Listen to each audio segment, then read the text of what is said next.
இவ்வளவு அன்பு எங்க மேல வச்சதற்காக நன்றி அப்பா. நாங்க உங்க பிள்ளைகளுடைய லிஸ்ட்ல இருக்கிறதற்காக நன்றி ஆண்டவர். எங்களை உணர்த்துகிறதற்காக நன்றி ஆண்டவர். எங்கள்கிட்ட பேசுறதற்காக நன்றி ஆண்டவரே. உங்க கிருபையின் கரம் எங்களை முழுவதுமாய் ஆளுகை செய்யும். எங்களை ஆச்சரியமாய் நடத்தும். இயேசுவின் மூலம் ஜெபம் எடுக்கிறோம் நல்ல பிதாவே, ஆமென். எல்லாரும் உட்காரலாம். ஆண்டவராகிய இயேசுவின் நாமத்தினாலே உங்களை வாழ்த்தி நான் ஆசீர்வதிக்கிறேன். கர்த்தர் நல்லவர், கர்த்தர் பெரியவர். ஆண்டவர் நம்ம நல்ல தேவனாகிய கர்த்தர் நமக்கு ஆண்டவர் ஒரு சுத்திகரிப்பின் ஊழியத்தை அவர் நமக்கு செய்து கொண்டிருக்கிறதற்காக ஆண்டவருக்கு நான் நன்றி செலுத்துகிறேன். அது ஆண்டவர் நம்ம மேல் வைத்த பெரிய தயவு. நம்ம அவருடைய சொந்த ஜனமாக இருக்கிறதுனால், அவருடைய பிள்ளைகளாக இருக்கிறதுனால் அவர் நம்மை நேசித்து இந்த மகா பெரிய ஊழியத்தை ஆண்டவர் நமக்காக செய்கிறார். அவர் யாரை நேசிக்கிறாரோ அவர்களுக்கு தான் ஆண்டவர் இந்த ஊழியத்தை கர்த்தர் செய்கிறார். அவருக்கு யாரை பிடிக்குமோ அவர்களுக்கு தான் இந்த ஊழியத்தை செய்கிறார். அப்போ ஆண்டவர் இந்த 7 நாட்களும் இந்த சுத்திகரிப்பின் ஊழியத்தை கர்த்தர் நமக்கு செய்கிறாரே, ஆனால் நம்ம மேல் அவருடைய இரக்கம் ரொம்ப பெரியது. இதை தொடங்கினவர் அவர்தான், இதை ஒழுங்குபடுத்தினவர் அவர்தான், இதற்கு கலந்து கொள்ளக்கூடிய பாக்கியத்தை கொடுக்கிறவரும் அவர்தான். நிச்சயமாகவே இதற்கு பிற்பாடு ஒரு பெரிய பலனை கர்த்தர் நமக்காக தருகிறவர். ஸோ இந்த ஜெபத்திலே இந்த 5 நாட்களும் தவறாமல் திருச்சபையில் இன்னும் ஆன்லைனில் கலந்து கொள்கிற உங்களை நான் வாழ்த்துகிறேன். ஒரு சுவிசேஷ கூட்டத்திற்கு போவதை விட, ஒரு சுகமளிக்கும் கூட்டத்திற்கு போவதை விட, இதே போல சுத்திகரிப்பின் கூட்டத்திற்கு போகிறது உங்களுடைய வாழ்க்கையிலே பெருத்த ஆசீர்வாதம். நாளுக்கு நாள் இந்த சுத்திகரிப்பினுடைய ஊழியம் பல இடங்களிலே குறைந்து கொண்டே இருக்கிறது. டிசம்பர் மாதம் ஆனாலே எல்லா இடங்களிலும் ரொம்ப நிகழ்ச்சிகளுக்கு அதிகமாய் முக்கியத்துவம் கொடுக்கிற இடங்கள் வருகிறது. டான்ஸு, கலை நிகழ்ச்சிகள், இன்னும் பல நிறைய ப்ரோக்ராம்ஸ். இந்த டிசம்பர் மாதம் வந்தாலே நிறைய ப்ரோக்ராம்ஸ் சந்தோஷப்படுத்துகிறது போலவே நிறைய ப்ரோக்ராம். சாப்பாடு, துணிமணி, இந்த மாதிரி காரியங்களுக்கு தான் ரொம்ப முக்கியத்துவம் கொடுக்குற ஒரு காலகட்டத்துக்குள்ளே நம்ம இருக்கிறோம்.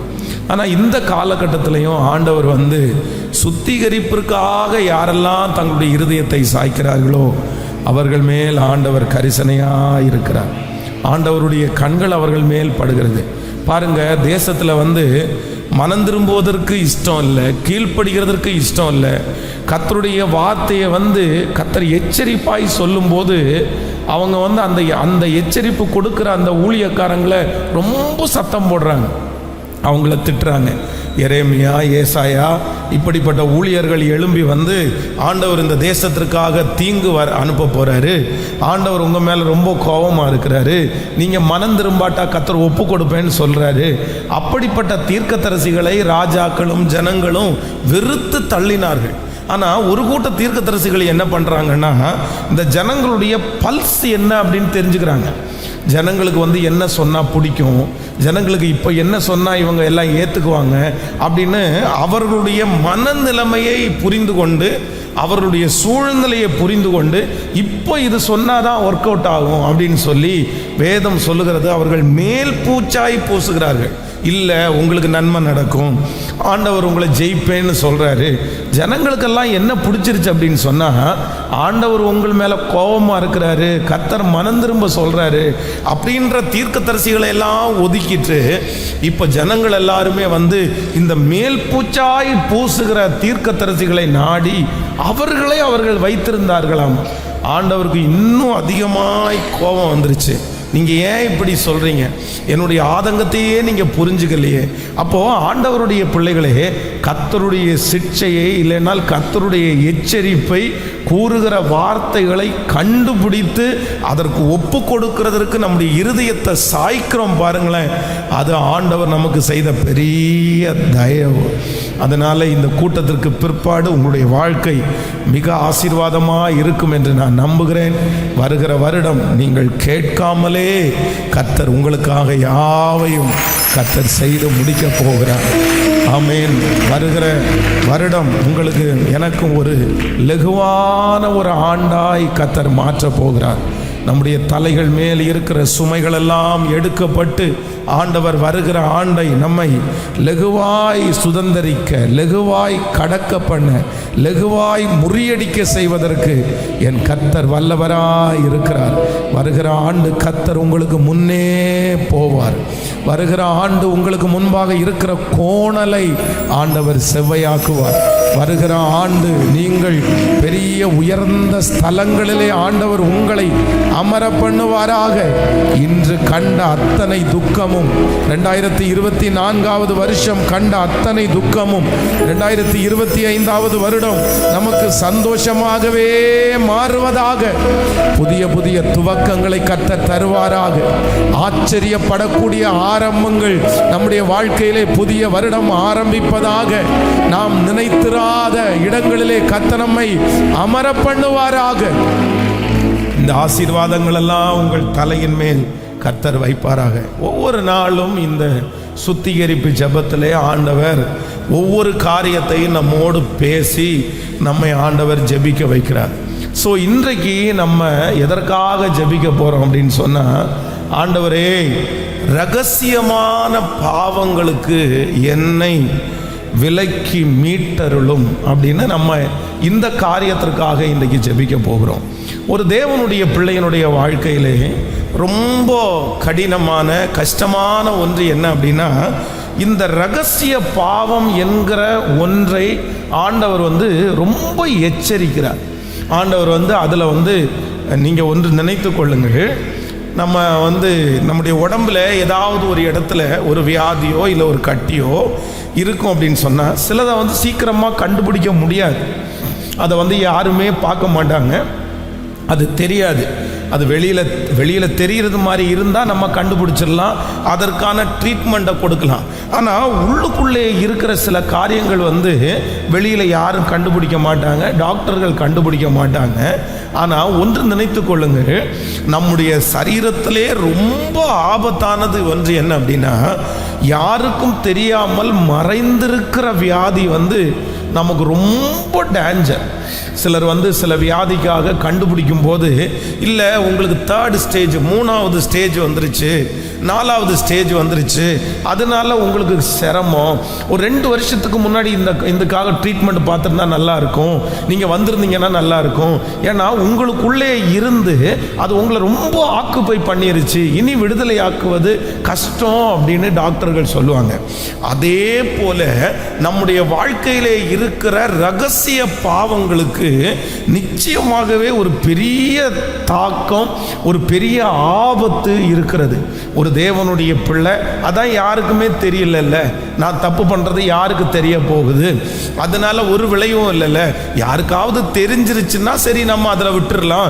நான் தெரியாம தானே செய்கிறேன், யாரும் அதை கண்டுபிடிக்கல, நம்ம அதை மறைச்சிடுறோம், அது எனக்கு மட்டும்தான் தெரியும் அப்படின்னு நீங்க சொல்லிட முடியாது. இந்த உலகத்திலே கர்த்தர் வேதத்திலே எழுதியிருக்கிற வார்த்தை, ரகசியமான பாவங்கள் நமக்கு ஒரு பெரிய விளைவுகளை உண்டு பண்ணும். இந்த ஜெபத்தில் இருக்கிறவர்கள் அப்படிப்பட்ட ரகசியமான பாவங்களிலே நீங்கள் இருப்பீர்களே ஆனால், இன்றைக்கு இந்த சுத்திகரிப்பு ஜெபத்தில் கண்டிப்பாக நீங்கள் ஒப்பு கொடுக்கணும். நீங்கள் ஒருவேளை எனக்கு 10 வருஷத்துக்கு முன்னாடி நீங்கள் செஞ்ச பாவங்கள் யாருக்கும் இன்னைக்கு தெரியாது, 5 வருஷத்துக்கு முன்னாடி நீங்கள் செஞ்ச பாவம் யாருக்குமே இன்னைக்கு நீங்கள் மாறி இருக்கலாம், தெரியாதுன்னு நினைக்கலாம். ஆனால் ஒன்று நினைச்சுக்குங்க, இந்த பாவத்திற்கு 2 இடங்கள் சம்பந்தப்பட்ட இடம் உண்டு. ஒன்று நரகம், இன்னொன்று பரலோகம். ஒரு தேவனுடைய பிள்ளை பாவத்தோடு பரலோகம் போக முடியாது. ஒரு தேவனுடைய மனுஷன், ஒரு இந்த உலகத்தில் இருக்கிற ஒரு மனுஷன், அதே போல இந்த நரகத்திற்கு போகிற ஒரு நபர் பரிசுத்தமாய் வாழ்ந்து நரகத்திற்கு போக முடியாது. அப்படின்னா நீங்கள் யாருக்கும் தெரியாமல் செய்கிற பாவம் 2 இடத்திற்கு கண்டிப்பாக போகும். ஒன்று எங்கே போகும் அப்படின்னு சொன்னால், நீங்கள் செய்கிற பாவம் கண்டிப்பாக நரகத்திற்கு போகும். அந்த நரகத்திற்கு போகிறத யாராலுமே தடுக்க முடியாது, யாராலுமே மறைக்க முடியாது. அம்மாவுக்கு மறைச்சிடலாம், அப்பாவுக்கு மறைச்சிடலாம், சொந்தக்காரங்களுக்கு மறைச்சிடலாம், பாஸ்டருக்கு மறைச்சிடலாம். ஆனால் எதுக்கு மறைக்க முடியாது அப்படின்னு சொன்னால், நரகத்திற்கு உங்களுடைய பாவத்தை மறைக்க முடியாது. ஏன்னா நம்ம செய்கிற ஒவ்வொரு மீறுதல்களும் புஸ்தகத்திலே எழுதப்படுகிறது, அது கணக்கு கொடுக்கப்படுகிறது, கணக்கு வைக்கப்படுகிறது. அதே போல நீங்கள் செய்கிற பாவம் இரண்டாவது எங்க மறைக்க முடியாதுன்னா, பரலோகத்தில் மறைக்கவே முடியாது. பரலோகம் நீங்கள் செய்கிற நன்மையை மட்டுமல்ல, உங்களுடைய வாழ்க்கையிலே செய்கிற தீமையையும் கண்டிப்பாக ஞாபகம் வைக்கிறது. அதனால தான் தேவனுடைய மனிதர்களை எல்லாரும் என்ன நினைக்கிறாங்க அப்படின்னு சொன்னால், இன்னைக்கு நான் மறைச்சிட்டேன், இன்னைக்கு நான் தெரியாமல் நான் செஞ்சிடலாம், இன்னைக்கு யாருமே அதை பார்க்கலன்னு நான் நினைக்கலாம். ஆனால் ஒரு காலத்தில் ஆண்டவர் எனக்கு கணக்கு கேட்பார், அன்றைக்கு நான் கணக்கு கொடுக்கணும். நீங்கள் யோசேப்பை குறித்து வேதத்தில் வாசிக்கும் போது, யோசேப்பு அந்த தப்பு பண்ணுனா யாருமே பார்க்க போகிறது இல்லை. அதான் அந்த லேடி சொல்றாங்க, யாருமே இல்லை இங்க, நான் வெளியே சொல்ல மாட்டேன், நீயும் வெளியே சொல்லாத, நான் ஒன்று நான் சொல்லணும், இல்லைன்னா நீ சொல்லணும், அவ்வளோதான். ரெண்டு பேரை தவிர வேற யாருமே சொல்ல முடியாது. இங்க எல்லாரையுமே நான் வெளியே அனுப்பிட்டேன். ஆனா யோசேப்புக்கு ஒரு ஞானம் இருந்தது, யோசேப்புக்கு ஒரு அறிவு இருந்துச்சு. நீங்க சொல்லாட்டாலும், நான் சொல்லாட்டாலும், யாருமே இந்த இடத்துல பார்க்காட்டாலும், யார் இதை பார்க்கிறார் அப்படி என்றால், கர்த்தர் கவனிக்கிறார், ஆண்டவர் பார்க்கிறார். கர்த்தருடைய பிள்ளைகளே, இன்றைக்கு ஒன்று நீங்கள் ரொம்ப கவனமாய் கவனிங்கள். ஆண்டவர் பார்க்கிறார், ஆண்டவருக்கு தெரியும். ஆண்டவருடைய கண்களை மறைக்க முடியாது. ஆண்டவருடைய பிரசன்னத்திற்கு முன்பாக நீங்கள் எதையுமே மறைக்க முடியாது. அப்போ ஆண்டவருக்கு மறைக்க முடியாத ஒரு காரியம் என்றைக்கானாலும் நம்முடைய வாழ்க்கையிலே ஆபத்தாக தான் வந்து முடியும். இன்று ஆண்டவர் இந்த ஜெபத்தில் உங்களை எப்படி சுத்திகரிக்கணும்னா, ஆண்டவரே, ரகசியமான பாவத்திலிருந்து கர்த்தர் என்னை வெளியே கொண்டு வருவீராக. உடைய கைகளை மேலே உயர்த்தி அப்பாட்ட, ஆண்டவரே, மனைவிக்கு தெரியாத பாவம், கணவனாருக்கு தெரியாத பாவம், பிள்ளைகளுக்கு தெரியாத பாவங்கள், அப்பா அம்மாவுக்கு தெரியாத பாவங்கள், மேனேஜருக்கு தெரியாத பாவங்கள் எதுவா இருந்தாலும் அதை மன்னிக்கிறதற்கு, அதை எடுத்து போடுகிறதற்கு ஒரு தேவன் வல்லமை உள்ளவராய் இருக்கிறார். கைகளை உயர்த்தி, தகப்பனே, அந்த ரகசிய பாவத்தின் நிமித்தமாய் என்னுடைய மனசாட்சி பாதிக்கப்படுகிறது எனக்கு தெரியும். அந்த பாவத்தின் நிமித்தமாய் எனக்கு வருகிற சஞ்சலம் எனக்கு தெரியும். எத்தனை பேருக்கு குற்ற மனசாட்சி, எத்தனை பேருக்கு தாழ்வு மனப்பான்மை, எத்தனை பேருக்கு தங்களை தனிமைப்படுத்துகிற ஒரு காரியம், எத்தனை பேருக்கு அந்த ரகசிய பாவத்தின் நிமித்தம் அவர்களுடைய வாழ்க்கையே பாரமாய் இருக்கிறது. சொல்லுங்க, ஆண்டவரே, நான் ஒரு திறந்த புத்தகமாய் ஒளிவு மறிவு இல்லாத ஒரு நபராய் கைகளை உயர்த்தி, தகப்பனே, அப்படிப்பட்ட ஒரு கிருபையை கர்த்தர் தருவீராக. அப்படியே கெஞ்சி ஜெபம் பண்ணுங்க பார்க்கலாம். இந்த சுத்திகரிப்பு ஜெபத்தில் கர்த்தர் பேசுகிறார். மகனே, உன்னுடைய ரகசிய பாவத்தை விட்டு வெளியே வா. நீ இருக்கிற அந்த மறைவிடத்தில் கர்த்தருடைய 7 கண்களும் பார்த்து கொண்டிருக்கிறது. அந்த தனி அறையில் கர்த்தருடைய கண்கள் பார்த்து கொண்டிருக்கிறது. தெரியாத அந்த இடத்துல கர்த்தர் சொல்லுகிறார், உன்னை சுற்றி வேலி அடைக்கிற கர்த்தர், உன்னை விசாரிக்கிற தேவன் அங்க பார்த்து கொண்டிருக்கிறார். கர்த்தாவே, அந்த ரகசியமான பாவத்தில் இருந்து கர்த்தர் எங்களை மீட்டெடுப்பீராக. கர்த்தர் கிருபையாய் உங்களையும் என்னையும் கர்த்தர் மீட்டெடுக்கிறதற்கு வல்லவராய் இருக்கிறார். கைகளை உயர்த்தி ஒரு ஹல்லேலூயா சொல்லலாம். கர்த்தருடைய பிள்ளைகளே, ஒன்று நினைத்து கொள்ளுங்கள், எப்பொழுதுமே நம்முடைய வாழ்க்கையில் ஒரு ஆவிக்குரிய பிள்ளைகள் சில காரியங்கள் சிலருக்கு காண்பிக்காமல் இருக்கிறது ஒன்றும் தப்பு இல்லை. அப்படின்னா உங்களுடைய பெருமைகளை, ஆண்டவர் உங்களுக்கு கொடுத்திருக்கிற ஆசீர்வாதத்தை நீங்கள் எல்லாருக்குமே காண்பிக்கணும் அப்படின்னு அப்படி காண்பிக்கணும்னு அவசியம் இல்லை. ஆனால் ஒன்று நினைத்து கொள்ளுங்கள், உங்களுடைய வாழ்க்கை எப்பவுமே எல்லாருக்கு முன்னாடியும் என்னவா இருக்கணும்னா, திறந்த புத்தகமாக தான் இருக்கணும். இதற்காக நீங்கள் ரொம்ப பிரயாசம் எடுக்கணும். ஒரு வாலிப தம்பியாக இருக்கலாம், தங்கச்சியாக இருக்கலாம். இன்னைக்கு பாருங்க, இன்னைக்கு கணவன் மனைவிக்கு கூட என்ன வந்துச்சு அப்படின்னு சொன்னால், இந்த பிரைவேசி அப்படின்னா தனித்தன்மம், அவங்களுடைய வாழ்க்கையிலே தெரிந்து கொள்ளாத இன்னைக்கு இந்த டைவர்ஸ் நிறைய ஆகுது பாருங்களேன். இதில் நிறைய உடைவுகள், குடும்ப உடைவுகள் எதனால வருது அப்படின்னு சொன்னால், இந்த ஒளிவு மறைவினால தான் வருது. எனக்கு தெரியவே தெரியாது, ஏன் உனக்கு இந்த மாதிரி ஒன்று இருக்கிறது எனக்கு சொல்ல வேண்டியதானே, எதுக்கு நீங்கள் என்ன மறைச்சிங்க, எதுக்கு மறைக்கணும், நீங்கள் மறைச்சதுனால அப்போ உங்களுக்கு ஏதோ ஒன்று இருக்குது. அப்போது இந்த மறைக்கிறது ஒரு குடும்ப வாழ்க்கைக்குள்ள பெரிய பிரச்சனையை கொண்டு வருது பாருங்க. சில கணவன் மனைவியினுடைய உறவில் இன்னைக்கு நிறைய பேர் பாருங்க, அவங்களுக்குன்னு ஒரு தனியாக ஒரு மெயில் ஐடி வச்சுக்கிறாங்க, அவர்களுக்காக ஒரு தனி பாஸ்வேர்டு வச்சுருக்கிறாங்க. சில ஃபோன்களில் 2 விதமாக நிறைய பேர் வச்சுருக்கிறாங்க. ஒன்று வந்து எல்லாரும் பார்க்குறது மாதிரி ஒன்று வச்சுருக்கிறாங்க. அப்படின்னா அந்த மெயில் ஐடி எல்லாரும் பார்க்கலாம், அந்த பாஸ்வேர்டை எல்லாருமே பார்க்கலாம். ஆனால் இன்னொன்று இருக்குது. நான் நம்புகிறேன் உங்களுக்கு வந்து ஒரு சில பண விஷயமோ சில ஆசீர்வாதங்களோ இது சில மறைக்க வேண்டிய காரியங்கள் இருக்கிறது. அதை வந்து நான் இல்லைன்னு சொல்லலை. இப்போது ஒரு கவர்மெண்ட் நடத்துகிறோம், இல்லைன்னா ஒரு ஆளுகையில் இருக்கிறோம் அப்படின்னு சொன்னால் எல்லாத்தையுமே நம்ம வெளியில் போட்டுற முடியாது. நான் ஒரு உதாரணத்துக்கு உங்களுக்கு சொல்லுகிறேன். ஒரு நாளில் வந்து என்ன அப்படின்னு சொன்னால், சர்ச்சில் வந்து சிலருடைய ஃபோட்டோ, நம்முடைய திருச்சபையில் மெம்பர்ஷிப்பாக இருக்கிறவங்களுடைய ஃபோட்டோவை வந்து நான் வந்து இந்த ஒரு சின்ன போர்டில் வந்து எல்லாருடைய ஃபோட்டோவை வச்சு அதில் வந்து நான் அவங்களுடைய ஃபோன் நம்பரை எழுத சொன்னேன். எதுக்காக அப்படின்னு சொன்னால், அவர்களுடைய ஒரு சில டீட்டெயில்ஸ் வந்து எனக்கு தேவைப்பட்டுச்சு. அதனால் உங்களுடைய ஃபோட்டோவுக்கு மேலே உங்களுடைய ஃபோன் நம்பரை எழுதுங்க, நான் அப்புறம் கால் பண்ணி உங்களை கூப்பிடும்போது நீங்கள் உங்களுக்கு ஒரு சில டீட்டெயில்ஸ் எனக்கு வேணும் அப்படின்றதுக்காக. அப்போ வந்து நிறைய பேர் வந்து அந்த ஃபோட்டோவை வந்து அதுக்கு மேலே ஃபோன் நம்பரை எழுதியிருந்தாங்க. அப்போ வந்து நான் வந்து ஒவ்வொரு வாரமும் அந்த ஃபோன் நம்பரை எழுதும்போது அதை எடுக்கிறதுக்கு வழக்கம். அப்போ ஒரு நாள் எனக்கு ரொம்ப ஆச்சரியமாக இருந்துச்சு. ஒரு வாலிப தம்பி வந்து என்ன பண்ணான்னா, அந்த ஃபோட்டோ எல்லாத்தையுமே வந்து வாட்ச் பண்ணிகிட்டே இருந்தான். வாட்ச் பண்ணிவிட்டு அப்போ வந்து நான் கொஞ்சம் நேரம் தூரத்தில் இருந்து, சரி நான் நினச்சேன் எல்லாருமே அந்த ஃபோட்டோவை பார்க்குறது மாதிரி இவனை ஏதோ ஃபோட்டோ பார்த்துட்ருக்குறான் அப்படின்னு சொல்லும்போது, திடீர்னு பார்த்தா அந்த ஃபோட்டோவில் இருக்கிற ஒரு நம்பரை அவன் எழுதிட்டு இருந்தான்.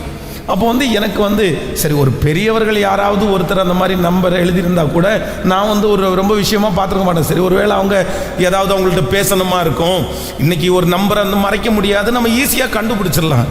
ஆனால் இவன் வந்து அந்த நம்பரை வந்து நோட் பண்ண உடனே எனக்கு வந்து ஒரு சின்ன நெருகலாக இருந்துச்சு.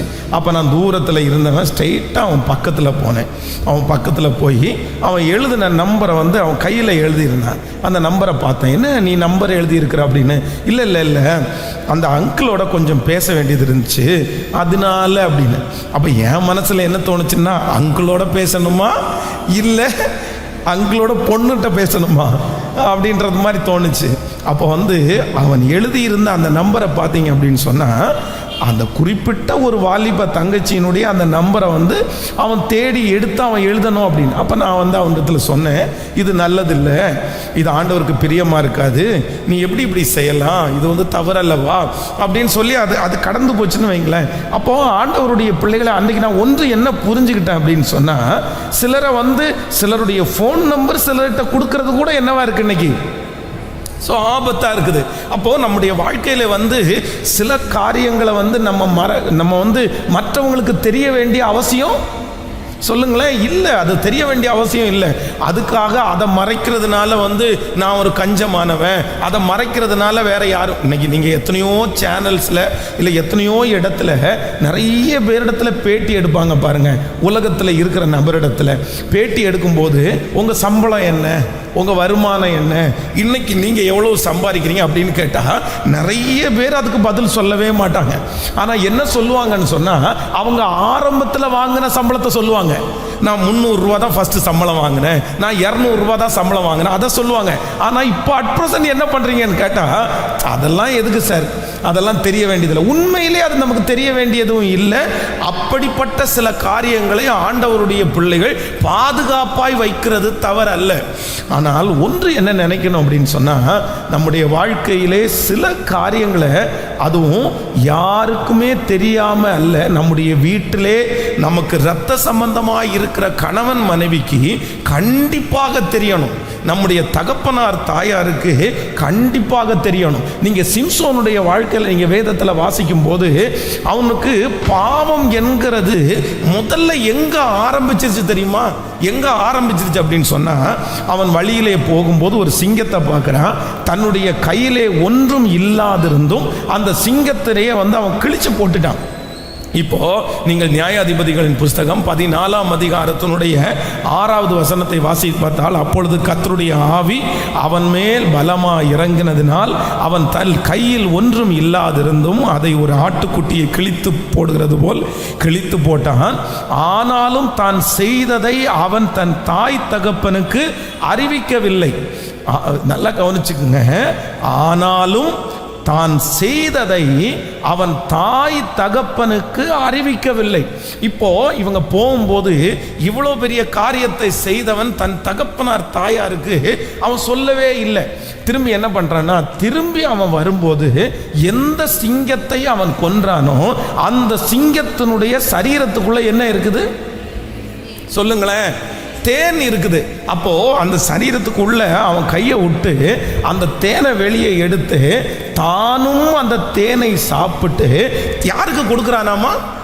தன்னுடைய தாய் தகப்பனுக்கு. அப்போ 9ஆம் வசனத்தை நீங்கள் வாசிக்கும் போது, அவன் அதை தன் கைகளினால் எடுத்து சாப்பிட்டு கொண்டே நடந்து தன் தகப்பனிடத்தில் வந்து அவர்களுக்கும் கொடுத்தான். அவர்களும் சாப்பிட்டார்கள்.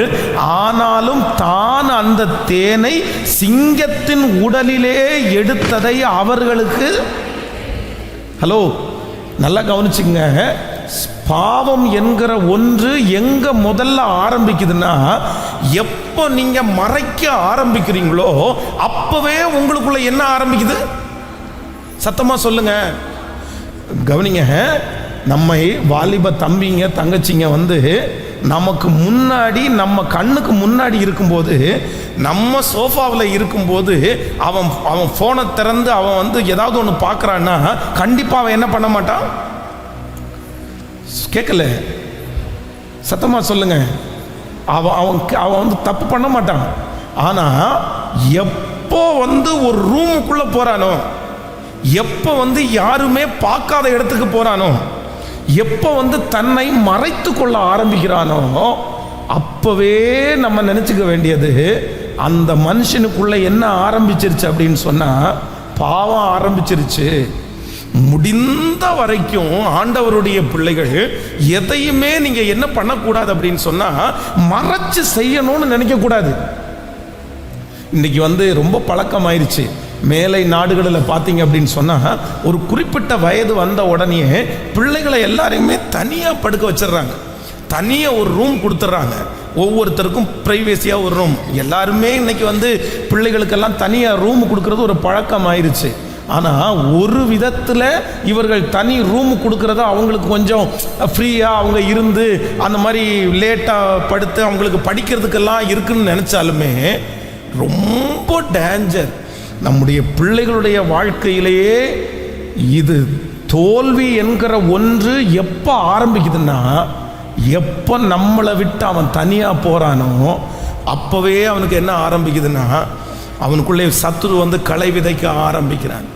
இந்த இடத்துல இந்த சிம்சோன் என்ன பண்ணா அப்படின்னு சொன்னா, தன் தகப்பனாரிடத்துல தாயாரிடத்துல, நான் இந்த மாதிரி தேனை இந்த சிங்கத்தினுடைய சரீரத்திலிருந்து தான் எடுத்தேன் அப்படின்னு சொல்லி இருந்தா, இந்த அம்மா அப்பா என்ன சொல்லியிருப்பாங்க? என்ன சொல்லியிருப்பாங்க? ஹே, சாப்பிடக்கூடாதுப்பா, ஆண்டவர் உனக்கு கட்டளை கொடுத்திருக்கிறார், நீ நசரேய விரதம், உனக்குள்ள இருக்கிற அபிஷேகம் வித்தியாசமானது, யார் வேணும்னாலும் தேனை எடுத்து சாப்பிடலாம், ஆனா செத்து போன ஒரு உடம்புல இருந்து நீ தேனை எடுத்து சாப்பிடக்கூடாது, அது தீட்டு. ஒருவேளை அவன் சாப்பிட்டுட்டே வரான் பாருங்களேன், அங்கேருந்து எடுத்து சாப்பிட்டுட்டே வர்றான். தன்னுடைய தகப்பனாரிடத்தில் கொடுக்கும்போது இந்த மாதிரி எடுத்தேன்னு சொல்லியிருந்தா உடனே அவனுக்காக அவர்கள் பாவ நிவர்த்தி செய்திருப்பார்கள், உடனே அவனை சரி பண்ணுறதுக்கு ஏதாவது முயற்சி எடுத்திருப்பாங்க. ஆனால் இப்போ தன்னுடைய தகப்பனும் தாய்க்கும் அவன் மறைச்சதுனால பார்த்தீங்கன்னா அங்கேருந்து பாவம் வளர ஆரம்பித்தது. இந்த சத்தத்தை கேட்கிற தம்பி தங்கச்சி, உங்களுக்கு ஒரு ஆலோசனை சொல்கிறேன். தயவு செய்து ஏதாவது ஒரு பிரச்சனையை ஆரம்பித்தா, இல்லை என்றால் ஒரு மனுஷன் உன்னை அப்ரோச் பண்ணுறாங்களா, இல்லை யாராவது ஒருத்தர் உன்னை வழி நடத்துகிறாங்களா, தயவு செய்து உங்கள் அம்மா அப்பாவுக்கோ ஒரு முக்கியமான நபருக்கோ நீ என்ன பண்ணணும்னா, நீ கண்டிப்பாக சொல்லணும். நீ மறைக்காத. உனக்கு யார் ரொம்ப நம்பிக்கைக்குரிய நபரோ அந்த நபரிடத்துல கண்டிப்பா நீ ஷேர் பண்ணணும். நீ அப்படி ஷேர் பண்ணல அப்படின்னு சொன்னா அது உன்னுடைய வாழ்க்கையில உன்னை பெரிய ஆபத்துக்குள்ள உன்னை கொண்டு போய் விட்டுரும். அது ரொம்ப டேஞ்சர். இன்னைக்கு இந்த சத்தத்தை கேட்கிற யாரோ ஒருத்தர் நீங்க அப்படிப்பட்ட ஒரு டேஞ்சர், எங்க அம்மா அடிப்பாங்க, எங்க அப்பா திட்டுவாங்க, இல்லைன்னா என்ன நினைப்பாங்க, அதெல்லாம் நீ யோசிக்க வேண்டாம். சில காரியத்தை நீ வெளியே சொன்னால்தான் அதிலிருந்து உன்னை வெளியே கொண்டு வருவதற்கு அதுக்கு முயற்சி எடுக்கணும். சில காரியத்தை மனைவியின் இடத்துல சொல்லணும். நீ உடனே ஐயோ மனைவிக்கு தெரிஞ்சிருந்தா அவள் அவ்வளோதான், வீட்டை ரெண்டாக்கிடுவாளே, என்னை தப்பா பார்த்துருவாளே அப்படின்னு நினைக்க முடியாது. சில காரியத்திலிருந்து நீங்கள் வெளியே வர வேண்டுமானால் அதை சொல்ல வேண்டிய அந்த நபரிடத்திலே சொன்னால்தான் என்ன பண்ண முடியும்? சொல்லுங்களேன். வெளியே வர முடியும், இல்லைன்னா வெளியே வர முடியாது. அதனால மறைக்கிற ஒன்று வேண்டவே வேண்டாம். எல்லாம் எப்படி இருக்கட்டும்னா வெளியரங்கமா இருக்கட்டும். இந்த ஃபர்ஸ்ட் ஜப குறிப்பு இன்னைக்கு நம்ம எடுக்க வேண்டிய முதல் தீர்மானம் என்ன அப்படின்னு சொன்னா, ஆண்டவரே இனி நான் யாருக்கும் என்ன பண்ண மாட்டேன்னா மறைக்க மாட்டேன். எத்தனை பேர் ஆமோதிக்கிறீர்கள்? கைகளை உயர்த்தி ஒரு தீர்மானத்தை சொல்லுங்க ஏசப்பாட்ட. ஆண்டவரே இனி மறைஞ்சு நான் செய்ய மாட்டேன் ஆண்டவரே, ஒளிஞ்சு செய்ய மாட்டேன் ஆண்டவரே. யாரும் இல்லாத இடத்திலே அந்த காரியத்தை நான் செய்யாதபடிக்கு எனக்கு ஒரு கிருபையை கர்த்தர் தருவீராக. கேளுங்க, அந்த கிருபையை கர்த்தர் தருவார். சொல்லுங்க ஏசப்பா சமூகத்தில், தகப்பனே என்னுடைய வாழ்க்கையிலே இருக்கிற அந்த ஒளிவு மறைவுகளில் இருந்து வெளியே வருவதற்கு எனக்கு கிருபை தருவீராக. என்னுடைய வாழ்க்கை ஒரு திறந்த புத்தகமாய் மாறட்டும் ஆண்டவரே. என்னுடைய மனைவிக்கு ஒரு திறந்த புத்தகமாய் மாறட்டும். என்னுடைய கணவனாருக்கு ஒரு திறந்த புத்தகமாய் மாறட்டும். சத்தமாய் ஹல்லேலூயா. நான் எங்கு போனாலும், நான் எங்கு சென்றாலும் கர்த்தாவே அப்படிப்பட்ட நபர்களோடு கடந்து போக கர்த்தர் எனக்கு உதவி செய்யும். ஹல்லேலூயா. கவனிங்க, ஆண்டவர் சீடர்களை ஊழியத்திற்காக அனுப்ப போகிறார். அவரிடத்துல இருக்கிற சுவிசேஷம் பார்த்தீங்கன்னா பெரிய சுவிசேஷம். 12 பேர் அதுக்கு கண்டிப்பாக பத்தவே பத்தாது. அந்த 12 பேரையும் 12 திசையில கர்த்தர் அனுப்பிட்டாங்கன்னா அந்த 12 பேரும் பார்த்தீங்கன்னா அவ்வளோ பெரிய ஊழியம் செய்வாங்க. 70 பேரை 70 டைரக்ஷன்ல கர்த்தர் அனுப்பிட்டாங்கன்னா அந்த 70 பேரும் பெரிய 70 இடத்துல எழுப்புதலை கொண்டு வருவாங்க. ஆனா ஆண்டவர் ஊழியத்திற்கு அனுப்பும் போது ஒருத்தரா அனுப்புனாரா, 2 பேரா அனுப்புனாரா? சொல்லுங்க எல்லாருமே, சத்தமா சொல்லுங்க. எப்படிதான் அனுப்புனாரு? 2 பேரா அனுப்புனாரு. ஏன் ஆண்டவர் 2 பேரா அனுப்புனார் அப்படின்னு சொன்னா, ஒருவன் விழுந்தால் இன்னொருவன் தூக்கி விடுவான். ஆண்டவருடைய பிள்ளைகள் இன்றைக்கு கவனமா கவனிங்க. சில இடத்துக்கு நீங்க தனியா போகாதீங்க, அது ரொம்ப ஆபத்து. சில இடத்துல தனியா நீங்க உட்காராதீங்க, வேண்டாம். யாரையாவது ஒருத்தரை கூட வச்சுக்குங்க. யாராவது இந்த வாலிப வயசுல வாலிப தம்பி தங்கச்சிங்க, யார் ஒருவன் தனியாய் போறானோ, யார் ஒரு மகள் தனியா போறாளோ, நான் சொன்ன ஜபம் என்கிற போர்வையில போனா கூட அது நான் நம்ப மாட்டேன்றதை விட அது ரொம்ப டேஞ்சர்ல கொண்டு போய்விடும், பெரிய ஆபத்துல கொண்டு போய்விடும். நீங்க என்னதான் ஆண்டவருக்குள்ள 100% ஸ்பிரிச்சுவலா இருந்தாலுமே சில நேரங்களிலே நீங்கள் தனிமையா இருக்கும்போது பிசாசு உங்களை ரொம்ப அட்டாக் பண்ணுவான். நான் அதான் முந்த நாளைக்கு சொன்னேன் இல்லை, தாவீதை எங்கேயுமே அவன் அட்டாக் பண்ணலை. எப்போ வந்தான் தெரியுமா? கூட்டத்தோடு இருக்கும்போது அவன் தப்பு பண்ணலை, தன்னுடைய படை வீரர்களோடு இருக்கும்போது அவன் தப்பு பண்ணல. ஆனா எந்த நேரத்தில் எல்லாரையும் அனுப்பிட்டு அவன் தனியா இருந்தானோ அப்போ இன்விடேஷன், பாவம் செய்யக்கூடிய இன்விடேஷன் அவனுக்கு நேரடியா வந்துச்சு. வந்து பிசாசு வந்து கையை நீட்டுறான், எங்க இருக்கிறான் அப்படின்னு. அதனால இன்னைக்கு ஒரு தீர்மானம் எடுங்க. யாராவது ஒருத்தர்கிட்ட பேசுறாரா ஆண்டவர்? அதே போல ஒவ்வொரு மனைவி சிஸ்டர்ஸுக்கு நான் சொல்றேன், உங்களுடைய கணவனாரை நீங்க பாதுகாக்கணும்னா வேதம் சொல்லுகிறது, இரவிலும் உன் விளக்கு அணையாதிருப்பதாக. ஆமென். ஒரு உண்மையாய் புத்தி உள்ள ஒரு மனைவி, நல்ல வீட்டை கட்டுகிற மனைவி, எல்லாரும் எழும்புறதற்கு முன்னாடி எழும்புகிறாள், அதிகாலையிலே எழுந்து. அதே போல ஒரு நல்ல மனைவி அவங்க வந்து இரவு தூங்கும்போது எல்லாரையும் தூங்க வச்சுட்டு சொல்லுங்க தூங்குவாங்க. இதுக்கு சில நேரத்தில் சில கணவனார் வந்து கோஆப்ரேட் பண்ண மாட்டாங்க. எனக்கு தூக்கம் வரல, நான் அங்கே இருக்கிறேன், நான் இங்கே இருக்கிறேன், நான் கொஞ்சம் வேலை இருக்குது. நான் சொல்கிறேன், முடியுமான்னு தெரில. நீங்கள் ஒருவேளை காலையில் எழும்பி ஏதாவது மத்தியான நேரம் நீங்கள் வேலைக்கு போகலன்னா அந்த நேரத்தில் கொஞ்சம் ரெஸ்ட் எடுங்க. நீங்கள் என்ன சொல்லுங்க அப்படின்னு சொன்னால், உங்கள் கூட நானும் கேட்கல. ஹலோ, என்ன நிறைய பேருக்கு வரவே மாட்டேங்குது வாய். வா பாஸ்டர் என்ன சொல்கிறீங்க? அவரோட விழிச்சிருக்கிறதுக்கா? அவரோட அதெல்லாம் முடியாது. எனக்கு தூங்க வேண்டாமா? சிலருக்கு வந்து யாரையுமே பார்க்க மாட்டாங்க. பிள்ளைங்க என்ன பண்ணுறாங்க, பிள்ளைங்க தூங்குனாங்களா, பிள்ளைங்களை பார்த்துட்டாங்களா, எதுவுமே இருக்காது. என்ன பண்ணுவாங்கன்னா எல்லாத்தையும் ரெடி பண்ணி டைனிங் டேபிள் மேலே வச்சுட்டு அவ்வளோதான், வந்த 2-3 நிமிஷத்தில் கொரட்டை சத்தம் மட்டும்தான் கேட்கும். யார் தூங்குனா எனக்கு என்ன, வேணும்னா தூங்கு, வேணான்னா போய் உட்காரு, நான் என்ன பண்ண முடியும், ராக்கோலிங்களை வச்சுட்டு நான் என்ன செய்வது அப்படின்னு சிலர் வந்து. ஆனால் ஒன்று நினைத்து கொள்ளுங்கள், வேதத்தின்படி கண்டிப்பாக இது வந்து செல்லுபடியே ஆகாது. நீங்க என்ன வேணாலும் சொல்லுங்க, வேதத்தின்படி ஆண்டவர் வந்து ஒரு ஸ்திரீக்கு கொடுத்திருக்கிற வேலை என்ன அப்படின்னு சொன்னா, இரவிலும் அவள் விளக்கு என்னவா இருக்குமாமா? அதுக்கு அர்த்தம் என்னன்னா, எரிஞ்சிட்டே இருக்குமாமா, உள்ளுக்குள்ள படப்படன்னு அடிச்சுட்டே இருக்குமாமா. ஆனால் நம்ம ஆட்களுக்கு படப்படன்னு அடிக்கிறதுக்கு இல்லை, இடியே நடுவீட்டில் விழுந்தாலுமே அவங்க வந்து தூக்கத்தை விட்டு என்ன பண்ண மாட்டாங்க. அப்படியா? எப்பா நேற்றைக்கு நைட்டு இங்கே இருக்கிற பனைமரத்தின் மேலே இடி விழுந்துச்சு தெரியுமா? அப்படியா? எனக்கு ஒன்றுமே தெரியலங்க, எனக்கு என்னமோ லைட்டாக ஒரு சொப்பனத்தில் ஒரு பனைமரம் சாஞ்சது மாதிரி தெரிஞ்சிருச்சு அப்படின்வாங்க. அப்போது சிலருக்கு வந்து என்ன நடக்குதுன்னே தெரியாது, அவ்வளோதான், படுத்தாச்சா எதுவுமே தெரியாது. ஆனால் ஆண்டவருடைய பிள்ளைகளே, அப்படி இருப்பீர்களே ஆனால் அந்த கிருபை ஆண்டவரிடத்தில் கேளுங்க. இல்லைன்னா நிச்சயமாக சொல்கிறேன், நம்முடைய குடும்பத்தை பாதுகாக்கவே முடியாது. இந்த மனைவியானவள், தாயானவள் இதில் ரொம்ப கவனமாக இருக்கணும். எல்லாத்தையும் புத்தியுள்ள ஸ்திரீ தன் வீட்டை கட்டுகிறாள், புத்தி இல்லாதவளோ தன் கையினால் அந்த வீட்டை என்ன பண்ணுறாளாமா?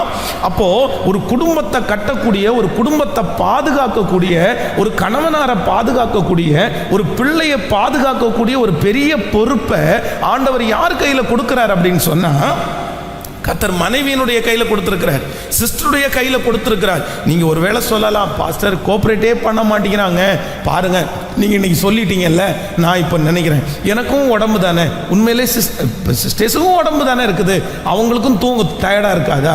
இப்போ நான் சொல்கிறேன், 10 மணிக்கு இன்னைக்கு படுத்துடலாங்க, நம்ம இல்லை 9:30க்கு இன்னைக்கு படுத்துடலாங்க அப்படின்னு ஒரு பிளான் போட்டு போகிறோம் அப்படின்னு சொன்னால், சில கணவனார் எங்க வாங்க சாப்பிட வாங்குங்க, எங்க வாங்க சாப்பிட வாங்குங்க, எங்க வாங்க சாப்பிட வாங்க, சில வரவே மாட்டாங்க. பாருங்களேன், எங்க நைட்டு ஃபேமிலி ப்ரேயர் பண்ணிட்டு படுக்கலாம் வாங்கங்க, இவருக்கு வேலை, நீ பண்ணு, நீ சாப்பிடு, நீ பண்ணு. இப்படிப்பட்ட கணவனாரை வச்சு எங்க தூங்காம இருக்கிறது? ஒண்ணுமே பண்ண முடியாது. அப்போ இப்படி ஆண்கள், இப்ப பிரதர்ஸ் வந்து நீங்க கோஆப்ரேட் பண்ணலன்னு வைங்களேன், அவ்வளவுதான். நீங்க எப்படி உங்க பரிசுத்தத்தை காக்க முடியும்? அப்போ பரிசுத்தத்தை பாதுகாக்கணும் அப்படின்னு நினைக்கிறவர்கள் முதல்ல என்ன விரும்பக்கூடாது அப்படின்னு சொன்னா, நான் தனிமையை விரும்புகிறவனாய் அல்ல. எத்தனை பேர் ஆமோதிக்கிறீர்கள்? ஜெபிக்கலாமா? எத்தனை பேர் ஜெபிக்க போகிறோம்? ஆண்டவரே, என்னுடைய இது எல்லாம் எப்படி இருக்கட்டும்னா வெளியரங்கமாக இருக்கட்டும். ஆமென். ஃபோனில் இருக்கிற தேவையில்லாத லாக்கை நீங்கள் என்னைக்கு எடுக்கிறீங்களோ அன்னைக்கு தான் நீங்கள் உண்மையான ஆண்டவருடைய பிள்ளைகளுடைய லிஸ்ட்லேயே வருவீங்க. ஹலோ, கேட்கல? என்னைக்கு உங்களுடைய ஃபோனில் லவுட் ஸ்பீக்கரில் பேசினா கூட பரவாயில்லன்னு நினைக்கிறீங்களோ அன்னைக்கு தான் உங்களை பரிசுத்தவானே நம்ப முடியும். இந்த சிலர் ஃபோனை இப்படி வச்சுட்டு ஏதாவது ஒரு கால் வந்தால் மட்டும் இந்த பெருவிரல் மட்டும் இந்த இடத்துக்கு போகும். எதுக்கு? ஹலோ, எதுக்கு? சைலண்ட்டுக்கு இல்லை. இந்த ஸ்பீக்கர் சில டைம் நம்மளை ஏமாத்திடும். இந்த ஸ்பீக்கர் சில டைம் நம்மளை சிக்கலில் மாட்டி விட்டுரும். என்ன அப்படின்னா, இது காதுக்குள்ளே வச்சாலும் சில நேரத்தில் ஸ்பீக்கர் கொஞ்சம் வெயிட்டாக இருந்தால் பக்கத்தில் என்ன பண்ணும்? கேட்கும். அதனால இந்த நொண்டிகையை வச்சுட்டு இந்த பெருவிரலை வச்சுட்டு அப்படியே வால்யூமை நிறைய பேர் என்ன பண்ணுவாங்க, அப்படியே குறைச்சிக்குவாங்க. ஏன்னா நான் பேசுறது யாருக்கு கேட்கக்கூடாதாமா, பக்கத்தில் கேட்கக்கூடாதாமா. ஏதோ ஒரு தேர்ட் பர்சன், ஒரு மூணாவது நபருக்கு உங்களுடைய சில ரகசியங்கள் தெரியக்கூடாதுன்றதுக்காக நீங்கள் ஃபோனில் கம்மி பண்ண. ஆனால் கணவனாருக்கே தெரியக்கூடாது, மனைவிக்கே தெரியக்கூடாது அப்படின்னு நினச்சா எப்படி? ஆண்டவருடைய பிள்ளைகளே, ரொம்ப கஷ்டம். நான் இந்த சாட்சியை நான் நிறைய டைம் உங்கள்கிட்ட சொல்லியிருக்கிறேன். இன்றைக்கி சொல்கிறேன். ஒரு வாலிப தம்பி அவர் ரொம்ப கண்டினியூவாக எஸ்எம்எஸ் பண்ணிகிட்ருக்கிறான் அப்படின்னு சொல்லி அவர் தாயார் என்கிட்ட கம்ப்ளைண்ட் பண்ணாங்க. பாஸ், நீங்கள் கொஞ்சம் அவனை கவனிங்க, அவன் எப்போ பார்த்தாலும் ஃபோனில் எஸ்எம்எஸ் பண்ணிகிட்டே இருக்கிறான், நீங்கள் சொன்னால் தான் அவன் கேட்பான், ஒரு நாள் அவனுடைய ஃபோனை வாங்கி செக் பண்ணுங்க அப்படின்னு சொன்னாங்க. சரிம்மா, நீங்கள் விட்டுருங்க, நான் பார்த்துக்கிறேன் அப்படின்னு சொல்லிவிட்டு ஒரு நாள் நான் அவன்கிட்ட அவன் உட்காந்துருக்கிறான். அவன்கிட்ட சொல்கிறேன், உன் ஃபோனை என் கையில் கொடுப்பா அப்படின்னு கேட்குறேன். உண்மையிலே நீங்கள் நம்ப மாட்டீங்க, இந்த பிள்ளைங்கள மாதிரி எக்ஸ்போர்ட் வேறு யாருமே கிடையாது. இன்னைக்கு எல்லா திருட்டு வேலையும் எப்படி தான் பிசாசு அவங்களுக்கு ஹெல்ப் பண்ணுவானோ தெரில. இந்த உலகத்தில் இருக்கிற எவ்வளவு டாப் மோஸ்ட் கிரிமினல் வேலையோ, பாவம் செய்வதற்கு அத்தனை கிரிமினல் வேலையும் நீங்கள் பிஹெச்டி ஒன்றும் படிக்க வேண்டாம், அதை படித்து கொடுக்கறதுக்கு ஒரு ஆசை உங்கள் பக்கத்திலே இருக்கிறான். அவன் தான் சாத்தாங்குட்டி. ஐயோ, அந்த அவனுக்கு படிப்பில் ஒன்று கூட மண்டையில் ஏறாது, எல்லாத்துலேயும் மக்கா இருப்பாங்க. ஆனால் திருட்டுத்தனம் பண்ணுறதுக்கு, தப்பு பண்ணுறதுக்கு, பாவம் பண்ணுறதுக்கு அவன் பிஹெச்டி படிச்சிருப்பான் பாருங்க. ஏன் அப்படின்னா, யார் சொல்லி கொடுக்குறது விளங்குமோ இல்லையோ, இந்த பிசாசு குட்டி சொல்லி கொடுக்குறது சில நேரத்தில் நிறைய பேருக்கு விளங்கும். அவ்வளோ அந்த ஃபோனை கொடுப்பா அப்படின்னு நீங்கள் என் கையை நீட்டி அவன் கையில் ஃபோனை வாங்குறதுக்கு எவ்வளோ நேரம்னு நினைக்கிறீங்க? அந்த செகண்டுக்குள்ளே அவனுடைய இன்பாக்ஸ், அந்த உள்ளுக்குள்ளே ஃபோன் எஸ்எம்எஸ் இருக்கும் பாருங்களேன், அதை ஓப்பன் பண்ணி பார்த்தா எம்டின்னு காமிக்குது. அவன் ஃபோனை என் கையில் கொடுக்குறான், பாருங்க ஃபஸ்ட்டு அப்படின்னு கையில் கொடுக்குறான். ஃபோனை வாங்கி உள்ளே பார்த்தா அவ்வளோதான், டெலீட் பண்ணிட்டான், மொத்தத்தையும் டெலீட் பண்ணிட்டான். எனக்கு ஒன்றுமே சொல்ல, நான் கையில் கொடுத்துட்டு நான் என்ன சொன்னேன்னா, எப்பா நீ டெலீட் பண்ணேன்னு எனக்கு தெரியுது, நீ இந்த மாதிரி எஸ்எம்எஸ் பண்ணிகிட்டு இருக்கேன்னு எனக்கு தெரியுது, ஆனால் நீ எனக்கு மறைக்கல, நீ ஆண்டவருக்கு மறைக்கலான்னு நினச்சிடாத, நீ ரொம்ப கவனமாக இரு. உன்னுடைய வாழ்க்கையிலே நீர் சில காரியத்தை நீங்கள் மறைச்சேன்னா அது உனக்கு ஒரு பெரிய பாதிப்பை உண்டு பண்ணுன்னு சொல்லி அவனுக்காக ஜெபம் பண்ணேன். இன்னைக்கு நம்ம இன்னைக்கு நான் அந்த பையனை பார்க்குறேன், அவனுக்கு இருக்கிற டேலண்ட்டு மட்டும் நான் நினைப்பேன் சில நேரத்தில், அந்த மாதிரி டேலண்டெல்லாம் நமக்கு கொடுத்துருந்தா இன்னும் ஒரு 10 இன்னும் நிறைய ஊழியம் செஞ்சுருக்கலாம். அவ்வளவு கிருபை, அவ்வளவு வரம், எல்லாத்துலேயும் அவனை அடிச்சுக்கிறதுக்கு ஆளே இல்லை. ஆனால் உண்மையிலே சொல்கிறேன், எழும்பவே இல்லைங்க. அன்னையிலிருந்து அவன் மறைக்கிறதுக்கு கண்டினியூ பண்ணாம பாருங்களேன், அவனுடைய வாழ்க்கையிலே அது அவனுக்கு தோல்வியாய் மாறி பாவத்தில் விழுந்து இன்னைக்கு எழும்பவே முடியாத அளவுக்கு போயிட்டாங்க. இந்த சத்தத்தை கேட்கிற யாரோ ஒருத்தரிடத்துல கர்த்தர் பேசுகிறார். இன்னைக்கு இந்த சுத்திகரிப்பு ஜெபத்தில் ஒரு தீர்மானம் எடுங்க. என்னுடைய இருதயம், என்னுடைய வாழ்க்கை எல்லாருக்கும் முன்னாடியும் திறந்த புத்தகமாக இருப்பதற்கு கர்த்தர் எனக்கு கிருபை தருவீராக. ஹல்லேலூயா. நான் கூடயே வச்சுக்குவேன். யாரையாவது ஒருத்தரை என் கூட எப்பொழுதும் ஆமாம், யாரையாவது ஒருத்தரை சப்போர்ட்டிவ்க்காக கூட நின்று பேசும்போது, தனிமையிலே நீங்கள் இருக்கிற ஒரே ஒரு இடம் எங்கே இருக்கணும்னா, நீங்கள் தனிமேன்னு போகிறீங்கன்னா நீங்களும் ஆண்டவரும் இருக்கிற இடத்துக்கு மட்டும் தனிமையாக போங்க. அந்த இடத்துல ஆபத்து இல்லை, அந்த இடத்துல சிக்கல் இல்லை, அந்த இடத்துல அவமானப்பட மாட்டீங்க, அந்த இடத்துல தப்பு பண்ண மாட்டீங்க. அந்த இடம் உங்களை உருவாக்கும், அந்த இடம் உங்களை மகிமைப்படுத்தும், அந்த இடம் உங்களுக்கு கற்றுத்தரும், அந்த இடம் உங்களுக்கு பாக்கியமாகவே இருக்கும். அந்த இடம் ரொம்ப ஆசீர்வாதமாக இருக்கணும். தனிமேனு என் வாழ்க்கையில் ஒன்றை நான் இன்னைக்கு எடுக்கணும்னா, நான் எங்கே மட்டும்தான் தனிமையாக இருப்பேன்னா, ஜபத்தில் மட்டும்தான் நான் தனிமையாக இருப்பேன். ஹல்லேலூயா. கைகளை அசைத்து ஒரு ஹல்லேலூயா சொல்லலாம். எத்தனை பேர் ஒப்பு கொடுக்குறீங்க? நீங்கள் சுத்திகரிங்க.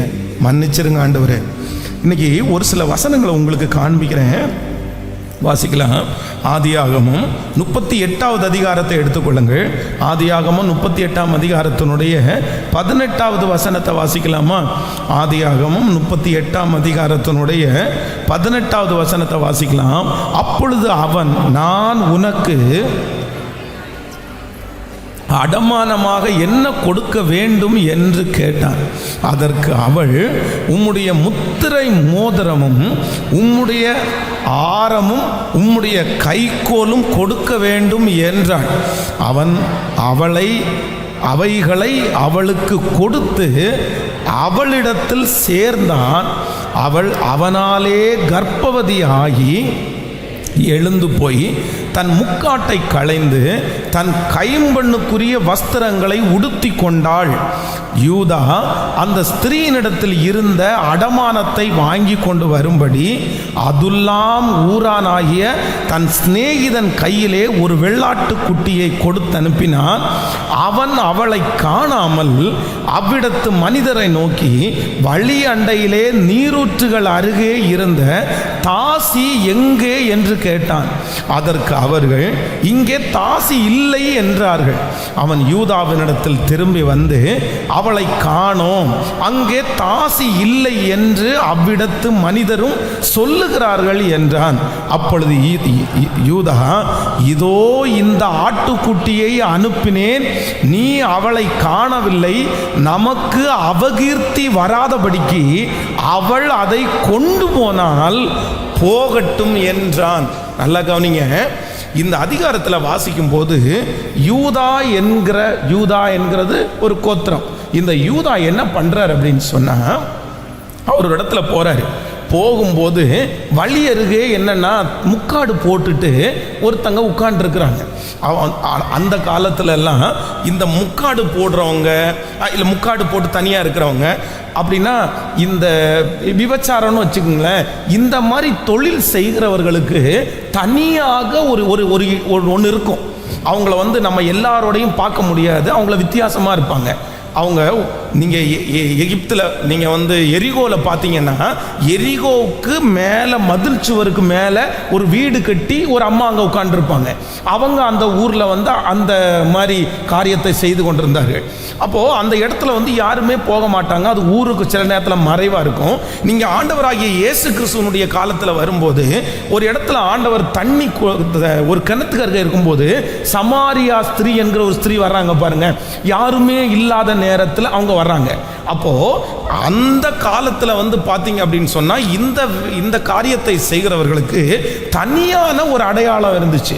இப்போ யூதா என்கிற ஒரு மனுஷன் வழியில நடந்து கொண்டிருக்கும் போது முக்காடு போட்டுட்டு ஒருத்தி உட்கார்ந்துருக்கிற ஒரு லேடி உட்கார்ந்துருக்காங்க.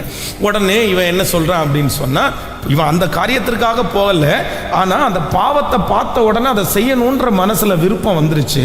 உடனே அந்த இடத்துல அந்த பெண்ணோடு சேர்ந்து ஒரு தவறை செய்து இப்போ முடிச்ச உடனே இவனுக்கு அது செஞ்சதற்கு ஏதாவது கொடுக்கணும்ல, அதுக்கு ஒரு ஆட்டுக்குட்டியை கொடுக்கணும். இவன் கையில எதுவுமே கொண்டு போகல. உடனே அவன் என்ன கேட்குறா அப்படின்னு சொன்னா, நீங்கள் ரெடியாக வரலன்னு எனக்கு தெரியும், ஆனால் எனக்கு ஏதாவது ஒன்று அடையாளமாக கொடுங்க, எதை கொடுத்தாலும் பரவாயில்லன்னு சொல்லும்போது அவன் அடமானமாக என்ன வேணும்னு கேட்டதுக்கு அவ பாருங்க என்ன சொல்றான்னா, உன்னுடைய முத்திரை மோதிரம், உன்னுடைய ஆரம், உன்னுடைய கைக்கோலை கொடுக்கணும்னு சொன்ன உடனே சரின்ட்டு கலட்டி கொடுத்துட்டார். இந்த யூதா மதிப்புக்குரிய மனுஷன், எல்லாருக்கும் முன்பாக தலைவன், தகப்பன். இவன் வந்து இப்போ என்னன்னா அதை கொடுத்துட்டு, சரி நான் ஆட்டுக்குட்டியை கொடுத்த உடனே இதை திருப்பி கொடுத்துருன்னு சொன்ன உடனே சரின்னு அவளும் ஒத்துக்கிட்டாங்க.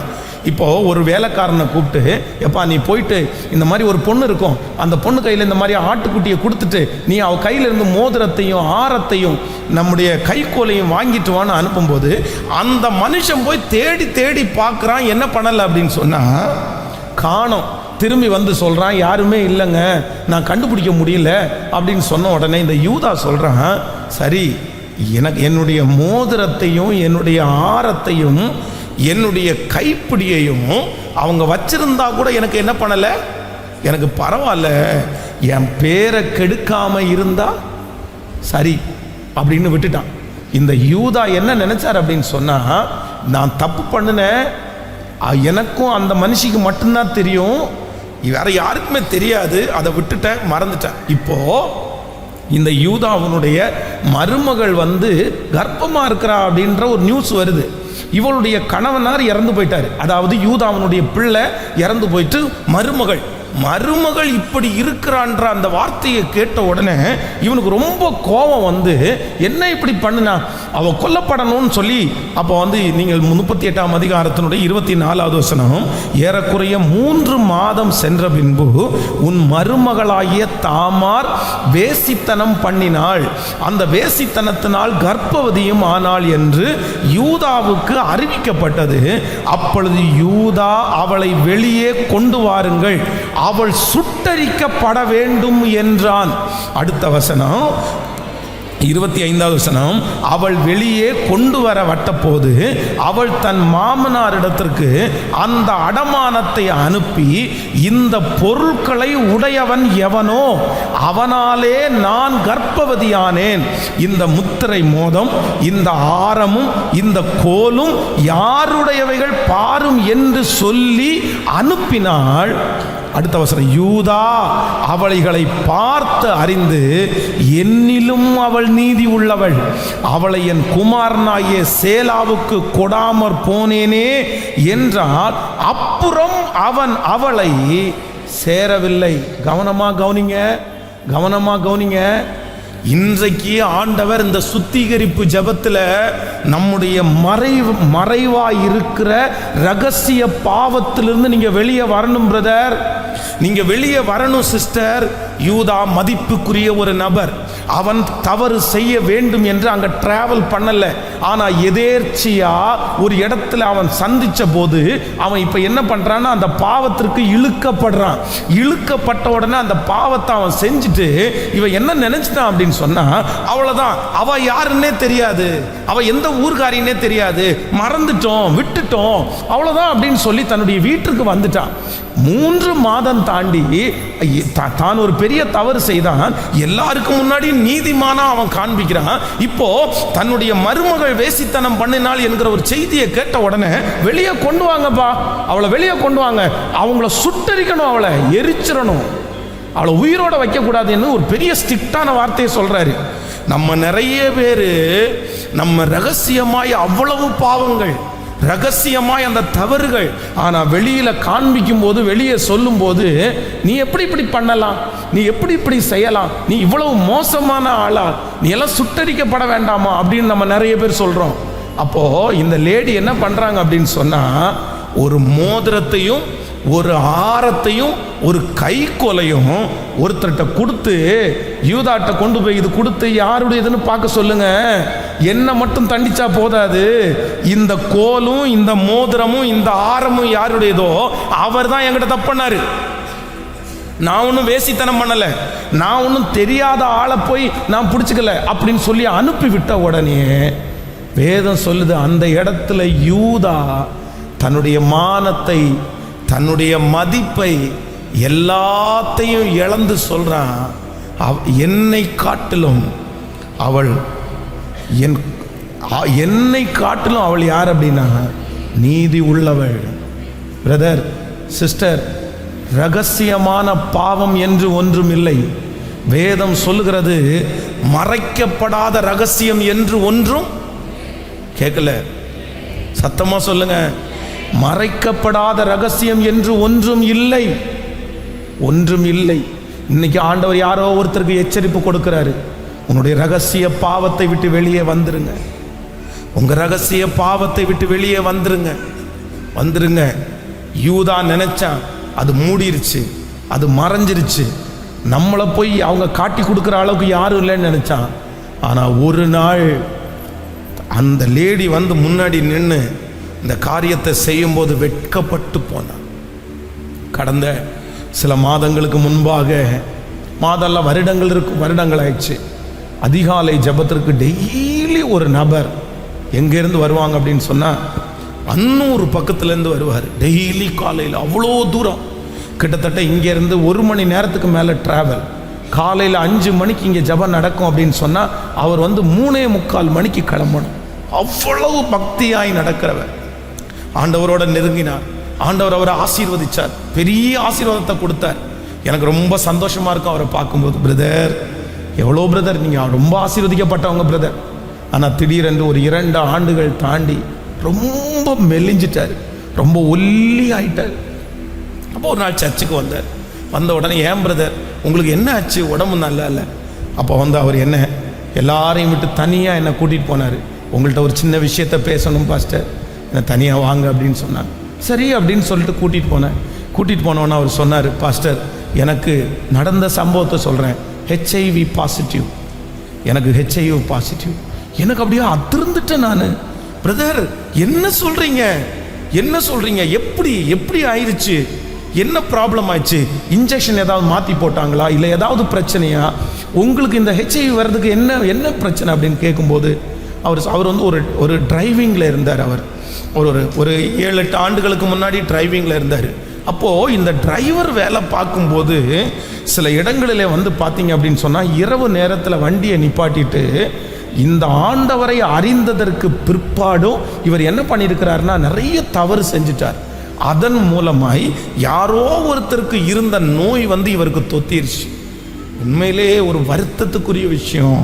அவர் வாங்கின வீடு, அவர் வாங்கின காரு, அவருடைய வேலை எல்லாத்தையும் விட்டுட்டு இப்போ சமீபத்தில் ஒரு 2 மந்த்ஸுக்கு முன்னாடி தான் இறந்தார். அவர் ரொம்ப சிக்காயிட்டார், அவர் ரொம்ப முத்திருச்சு, அது வந்து ரொம்ப ஓவராக போயிடுச்சு.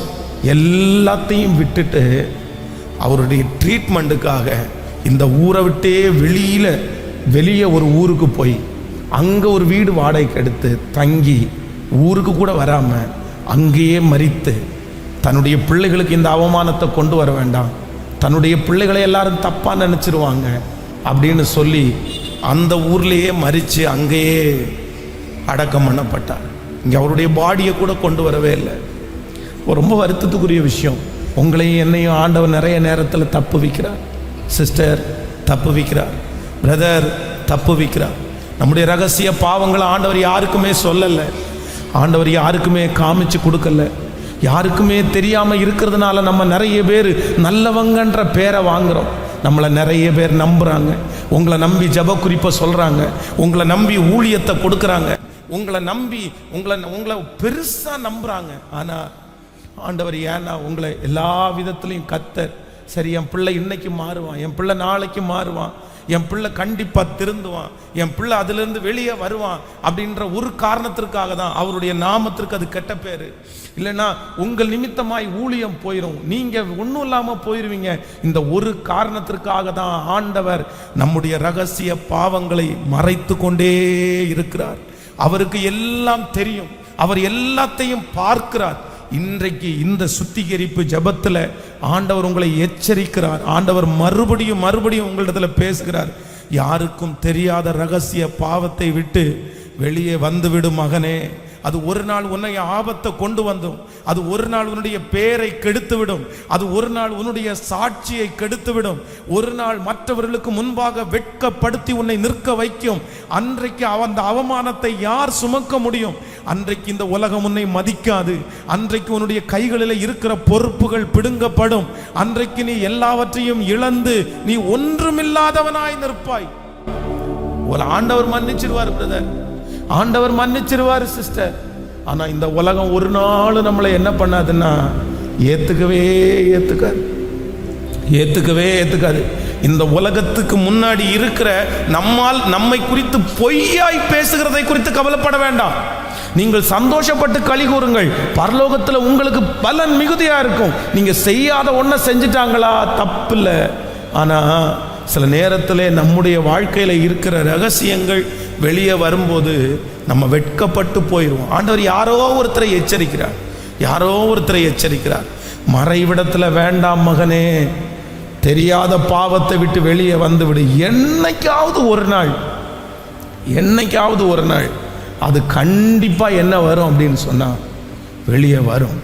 பாருங்க, ஊர்ல இருந்து வெளியூர் போய் வேலை செய்யறவங்க தன்னுடைய மனைவியின் இடத்துல, தன்னுடைய கணவனாரிடத்துல, அவ்வளவுதான், தன்னுடைய கணவனார் தான் குடும்பம், தன்னுடைய மனைவி தான் குடும்பம். ஆனா வெளி தேசத்துல அங்க ஒரு ஃபேமிலி, அப்படியெல்லாம் ஒரு எவ்வளவு தெரியுமா.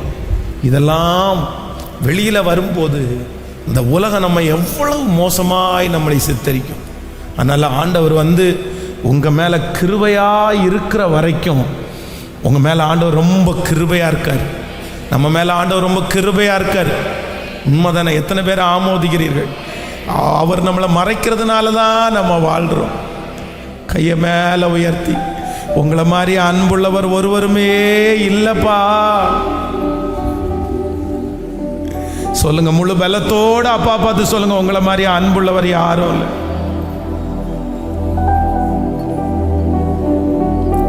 உங்களை மாதிரி அன்புள்ளவர் யாரும் இல்லை ஆண்டவரே. எல்லாரும் கையை உயர்த்தி ஏசப்பாவுக்கு நன்றி சொல்லுங்க. நான் நீதிமானா இல்லாத போதிலும் என்னை விட்டு கொடுக்காதவர் நீர்தானே ஆண்டவரே. சொல்லுங்க சத்தத்தை உயர்த்தி. என்னுடைய தீமையெல்லாம் மறைச்சு, என்னுடைய அக்கிரமத்தை எல்லாம் மறைச்சு, என்னுடைய தவறுகளை எல்லாம் மறைச்சு, என்னுடைய நீதியை மட்டும் மற்றவங்களுக்கு முன்னாடி வெளிப்படுத்துகிற உம்மை போல அன்புள்ளவ தெய்வம் இந்த உலகத்துல யாருமே இல்லை. மனதுல இருதயத்தின் ஆழத்திலிருந்து நன்றி அப்பான்னு சொல்லுங்க. முழு பலத்தோட சொல்லுங்க, நன்றி ஆண்டவரே. எனக்கு ஒரு இரக்கத்தை செய்யுங்கப்பா, கெஞ்சுங்க பிரதர். ஆண்டவர் உங்களுக்கு எவ்வளவு பெரிய பொசிஷன் உங்களுக்கு கொடுத்திருக்கிறார், எவ்வளவு பெரிய கனத்தை ஆண்டவர் உங்களுக்கு தந்திருக்கிறாரு. ஆண்டவர் உங்களை எவ்வளவு பெரிய இடத்துல கர்த்தர் உங்களை கொண்டு போய் உட்கார வைக்கிறாரு. ஆனா நீங்க கர்த்தர் உங்களை வச்சிருக்கிற அந்த பொசிஷனுக்கும், கர்த்தர் உங்களை வச்சிருக்கிற அந்த இடத்திற்கும், நீங்க செய்கிற அந்த காரியத்திற்கும் பிரதர் அது ரொம்ப அசிங்கம் பிரதர். ஆனா ஆண்டவர் நம்ம மேல வச்ச கிருபை, கையை உயர்த்தி எல்லாரும் முழு பலத்தோடு உங்க அன்பிற்காக நன்றி என்று சொல்லுங்க பார்க்கலாம். சொல்லுங்க முழு பலத்தோட அப்பா பார்த்து நன்றி. ஆலிபா தம்பிங்க சொல்லுங்க, தங்கச்சிங்க சொல்லுங்க, ஆண்டவரே இல்ல என்னுடைய வாழ்க்கை மற்றவர்களுக்கு முன்பாக திறந்த புத்தகமா மாறட்டும்னு சொல்லுங்க அப்பா பார்த்து. ஹalleluya சொல்லுங்க. கிருபைப்பா, நீங்க கொஞ்சம் கூட நினைச்சு நீங்க என்ன தேடி வந்ததற்காக நன்றி அப்பா. உங்க நன்றி இருதயத்தின் ஆழத்திலிருந்து வரட்டும், இருதயத்தின் ஆழத்திலிருந்து வரட்டும். எல்லாரும் ஏசப்பாவுக்கு சொல்லுங்க, முழு பலத்தோட சொல்லு.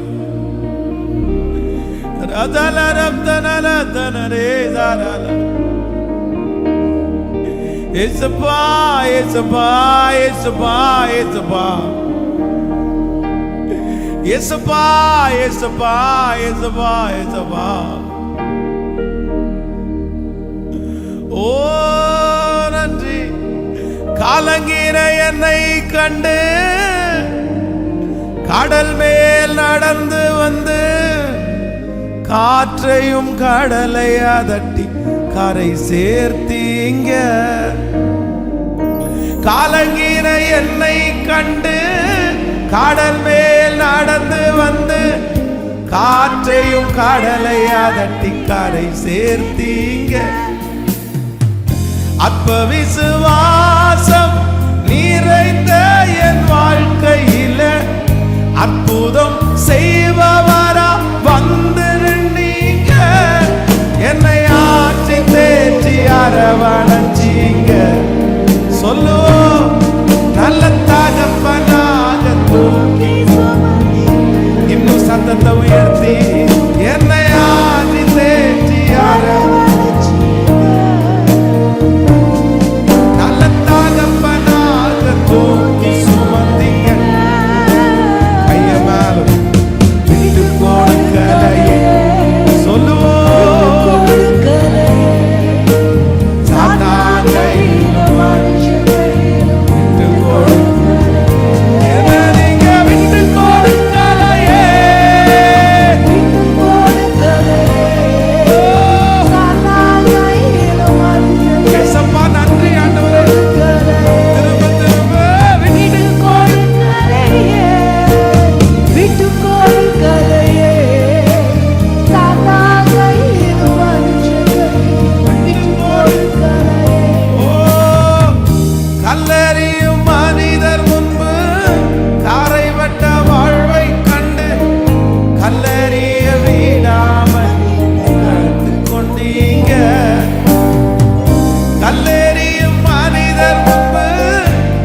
கொஞ்சம் கூட நினைச்சு பார்க்கல, என்ன தேடி வந்தீங்க.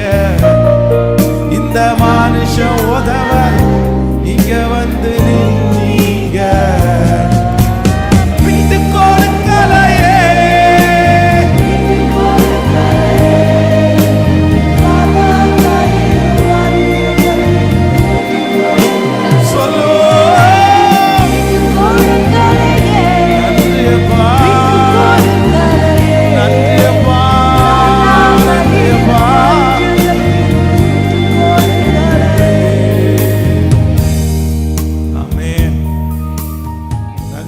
பாவத்தை விட்டு நீங்க வெளியே வந்துருங்க. ஏன் அப்படின்னு சொன்னா, இந்த ரகசிய பாவத்திற்கு ஒரு ஆபத்து இருக்குது. இந்த ரகசிய பாவத்திற்கு ஒரு ஆபத்து இருக்குது. என்ன ஆபத்து அப்படின்னு சொன்னா, நம்ம நினைச்சிருக்காத நேரத்தில், நம்ம எதிர்பாராத நேரத்தில், நம்ம மறந்த நேரத்தில் நம்ம செஞ்ச பாவம் நமக்கு முன்னாடி பாம்பு மாதிரி வந்து நின்றும். பாருங்க, இந்த மனுஷனால யாருக்கு அவமானம் அப்படின்னு சொன்னா, சந்ததிக்கே அவமானம். பாருங்களேன், ஒரு தகப்பனாய் ஒரு தாயா இருந்துட்டு தன்னுடைய பிள்ளைகளுக்கு தவறான வாழ்க்கை வாழ்ந்து ஒரு கெட்ட பேரை சுமந்து கொடுக்குற ஒரு அம்மா, ஒரு அப்பா, உன் பிள்ளைக்கு நல்லது கூட நீ செய்யலைன்னா கூட பரவாயில்ல, அதுவும் ரட்சிக்கப்படுறதுக்கு முன்னாடி என் அம்மா கெட்டவா, என் அப்பா கெட்டவன் அப்படின்னு சொல்லலாம். ரட்சிக்கப்பட்டதுக்கு பிற்பாடு இவ்வளவு ஒரு கெட்ட பேரை, எத்தனை பிள்ளைங்களுடைய அழுக தெரியுமா? அவ்வளவு வருத்தமா இருக்கும். ஏப்பா, எங்க அப்பா எனக்கு ஒண்ணுமே சம்பாரிச்சு கொடுக்கலன்னா பரவாயில்ல, இவ்வளவு அசிங்கமான ஒரு பேரை எனக்கு வச்சு கொடுத்துட்டு போயிட்டாரு, கெட்ட பேரை வச்சு கொடுத்துட்டு போயிட்டாரு. பிள்ளைகளுக்கு அசுத்தமான பேரை எப்படி நீங்க வச்சு கொடுப்பீங்க? அதனால மனம் திரும்பணும். நம்ம விட்டு கொடுக்கணும், ஒப்பு கொடுக்கணும். ஒரு புதிய ஆண்டுக்குள்ள போகிறதுக்கு முன்னாடி உங்களுடைய வாழ்க்கை எப்படி இருக்கணும்னா, இதோட ஸ்டாப் பண்ணுவோம், இதோட ஸ்டாப் பண்ணுவோம். பிரதர், எவ்வளவுதான் சீக்ரெட்டான இடமா இருந்தாலும், எவ்வளவுதான் கான்ஃபிடென்ட்டான ஒரு ஆளா இருந்தாலும், சில நேரத்தில் நமக்கே தெரியாம சில நேரத்தில் என்ன பண்ணிடும்னா வெளியே வந்துடும். அது நிற்கும். ஒன்று, இந்த ரகசியமான பாவத்திற்கு ஒன்று, அது எல்லாருக்கும் முன்னாடியும் வெளியே வந்துடும் ஒரு நாளைக்கு. இப்போ இரண்டாவது ஒரு ஆபத்து இருக்குது. என்ன ஆபத்து அப்படின்னு சொன்னா, ரகசியமான பாவம் யாருக்குமே தெரியாமல், இந்த உலகத்தில் இல்ல மனிதனுக்கு தெரியாமல் மூடப்பட்டாலும் எது நம்மளை பாதிக்கும் தெரியுமா? சொல்லுங்க சத்தமா. மனசாட்சி இருக்குல்ல, நமக்குள்ள ஒரு குற்ற மனசாட்சி இருக்குல்ல, நம்முடைய மனசாட்சியிலே இருந்து நம்மை விட்டு, அதுதான் ஆண்டவர் சொல்றாரு, பாவம் உன் வாசற்படியில் படுத்து கிடக்கும். காயின் ஆபேலை கொன்னுட்டார். ஆபேலை கொன்னுட்டு புதைச்சிட்டு வீட்டுக்கு வந்தாச்சு. அவங்க அம்மா அப்பாவுக்கும் ஒன்றுமே தெரியும், ஆதாம் ஏவாளுக்கு எதுவும் தெரியாது. ஏன் அப்படின்னு சொன்னால், அன்னைக்கு அவ்வளோ பறந்து விரிந்த உலகத்தில் 2 பேர் தான் இருக்கிற, 4 பேர் தான் இருந்தாங்க, வேற ஆள் இல்லை. அவங்க ட்ரோன் வச்சு தேட முடியாது, கேமரா வச்சு தேட முடியாது. எவ்வளோ தூரம் நடப்பாங்க? இவன் வயல்வெளிக்கு கொண்டு பொறாமை நிமித்தமாய் அவன் மேலே கோவப்பட்டு கொன்னுட்டான்.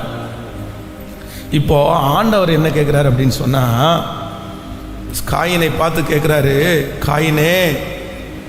காயினே ஆபேல் எங்க? உடனே இப்போ ஆண்டவரை பார்த்து அவன் என்ன பதில் சொல்கிறான் அப்படின்னு சொன்னால், நான் அவனுக்கு காவலாளியோ? நான் எனக்கு காவலாளியா? உடனே ஆண்டவர் என்ன சொல்கிறாரு அப்படின்னு சொன்னால், எப்பா, அவனுடைய இரத்தத்தின் சத்தம் என்னை நோக்கி என்ன பண்ணுது? நீ செஞ்ச பாவத்தினுடைய அந்த விளைவு, அந்த அக்கிரமம், நீ மண்ணை போட்டு மூடி மறைச்சிட்ட, நீ சாந்து போட்டு அதை அவ்வளோதான், நீ வெளியவே வராத அளவுக்கு நீ எல்லாத்தையும் பண்ணிட்ட. ஆனால் ஒன்று, அந்த பாவத்தினுடைய விளைவு என்கிற ஒன்று உன்னுடைய மனசாட்சியை ஒவ்வொரு நாளும் என்ன பண்ணும் அப்படின்னு சொன்னால், நமக்கு ஒரு வியாதி வரும்போது, ஒரு பிரச்சனை வரும்போது, முதல்ல வந்து நிற்கிறது என்ன வந்து நிற்கும் அப்படின்னு சொன்னால், உங்களுடைய ரகசியமான பாவம் தான் உங்களுக்கு முன்னாடி வந்து நிற்கும். ஹலோ, நீங்கள் செய்கிற ரகசிய பாவத்திற்கு இன்னொரு தாக்கம் இருக்குது, இன்னொரு வல்லமை இருக்குது.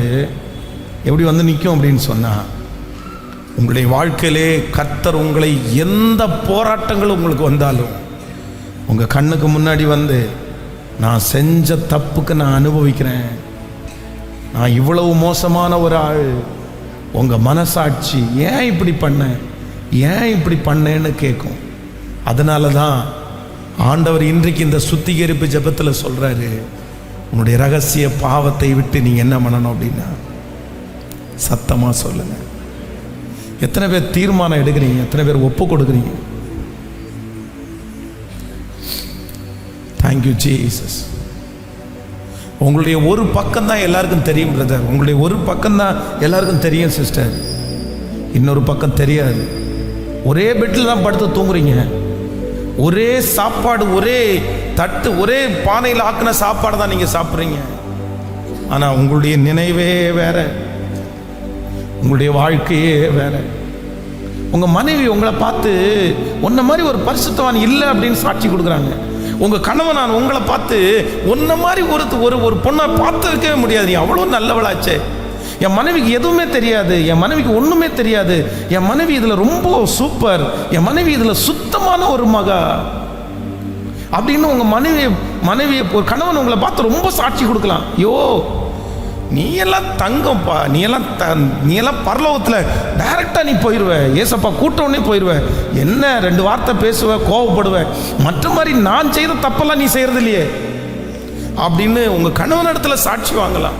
உங்கள் மனைவி உங்களை பார்த்து, என்னங்க நீங்கள் எத்தனையோ ஆண் பிள்ளைகளை பார்த்துருக்குறேன், ஆனால் உங்களை மாதிரி ஒரு நல்லவங்களை நான் பார்த்ததே இல்லை, இவ்வளோ நல்லவங்க நீங்கள் என்னமோ ஏதாவது ஒரு டைம் கோவப்படுவீங்க, அவ்வளோனே தானே தவிர இவ்வளோ பரிசுத்தமாக நீங்கள் இருக்கிறீங்களே, இவ்வளோ ஜெபம் பண்ணுறீங்களே, இவ்வளோ பாட்டு பாடுறீங்களே, நீங்கெல்லாம் போய் ஆண்டவரெல்லாம் உங்களெல்லாம் கைவிடவே மாட்டார் அப்படின்னு சாட்சியை வாங்கிடலாம். உங்கள் பிள்ளைகளிடத்துல கூட பிள்ளைங்க கூட, எங்கள் அப்பாவுக்கு ஒன்றுமே தெரியாது, எங்கள் அம்மாவுக்கு ஒன்றுமே தெரியாது, எங்கள் அம்மா சுத்தம், எங்கள் அப்பா சுத்தம், ஐயோ எங்கள் அம்மாவுக்கு பாவம்னா என்னன்னு தெரியாது, எங்கள் அம்மா பாவத்துக்குள்ளே இழுக்கவே முடியாது, எங்கள் அம்மாவுக்கு வீடை விட்டா, எங்கள் பெட்ரூமை விட்டா கிச்சனை விட்டா, அப்படி அந்த மாதிரி எல்லாரிடத்துலையும் சாட்சி வாங்கலாம், எல்லாரும் உங்களை நல்லவங்கன்னு சொல்லலாம். ஆனா வேதம் சொல்லுது, மனிதனோ முகத்தை பார்க்கிறான், கர்த்தர் எங்க பார்க்கிறார் அப்படின்னு சொன்னா, உங்களுடைய அந்தரங்கத்தை கர்த்தர் பார்க்கிறார், உங்க மறைவிடத்தை கர்த்தர் பார்க்கிறார், உங்களுடைய உள்ளான வாழ்க்கையை கர்த்தர் பார்க்கிறார். அது சுத்தமா இருக்கா, அது உண்மையா இருக்கா, அது எப்படி இருக்கு, அது கேடு உள்ளதா இருக்குதா, அது திருக்குள்ளதா இருக்குதா, அது அசுத்தமா இருக்குதா? பிரதர் சிஸ்டர், சாட்சிய கணவனிடத்துல இருந்து வாங்கினா போதாது, மனைவியினிடத்திலிருந்து வாங்கிறது போதாது, பிள்ளைகளிடத்துல வாங்கிறது போதாது. என்னை குறித்து யாரு சாட்சி கொடுக்கணும்னா, எனக்கு முதல்ல சாட்சி கொடுக்கிறவர் கர்த்தர். என் தாசனாகிய மோசேயோ அப்படிப்பட்டவன் அல்ல அப்படின்னு என் கர்த்தர் சாட்சி கொடுக்கணும். யோபுவை பார்த்து உத்தமனும் சன்மார்க்கனும் தேவனுக்கு பயந்து பொல்லாப்புக்கு விலகிறவன் என்று கர்த்தரிடத்துல நான் சாட்சி வாங்கணும். கையை உயர்த்தி எல்லாரும் முழு வெள்ளத்தோடு கேளுங்க, ஆண்டவரே உங்களிடத்துல நான் சாட்சியை வாங்கணும். சொல்லுங்க சத்தமா சொல்லுங்க, அப்பா சொல்லுங்க, முழு வெள்ளத்தோட சொல்லுங்க. பத்தாது இந்த சத்தம் பத்தாது, முழு வெள்ளத்தோட இயேசுவே ஸ்தோத்திரம். 2025 வருஷத்துல, புது வருஷத்துல உங்கள்கிட்ட இருந்து நான் சாட்சியை வாங்கணும்னு சொல்லுங்க. முழு வெள்ளத்தோட கேளு, அப்படியே ஜெபிச்சுட்டே இருங்க பார்க்கலாம். அந்த கர்த்தரிடத்துல மட்டும் நீங்க சாட்சியை வாங்கிட்டீங்கன்னா நான் நம்புறேன், அது போதும். நீங்க என்ன இழந்தாலும் உங்களுக்கு திரும்ப வரும். அவர் உங்களை கைவிட மாட்டார். அவர் உங்களை கொன்று போட்டாலும் அவர் மேலே நம்பிக்கையா இருப்பீங்க. ஆமென். நான் போகும் வழி அவர் அறிவார். என்னை சோதித்த பிறகு பொன்னாக கையை உயர்த்தி ஜெபம் பண்ணிட்டே இருங்க. ஜெபம் பண்ணிட்டே இருங்க. நல்ல சத்தத்தை உயர்த்தி ஒரு 5 நிமிஷம் ஜெபம் பண்ணுங்க. உங்க கையில நான் சாட்சியா வாங்கணும்னு சொல்லுங்க. சொல்லுங்க எல்லாரும் இருதயத்தின் ஆழத்திலிருந்து முழு பலத்தோட சொல்லிட்டே இருங்க. எஸ் எஸ் எஸ் ஹalleluya.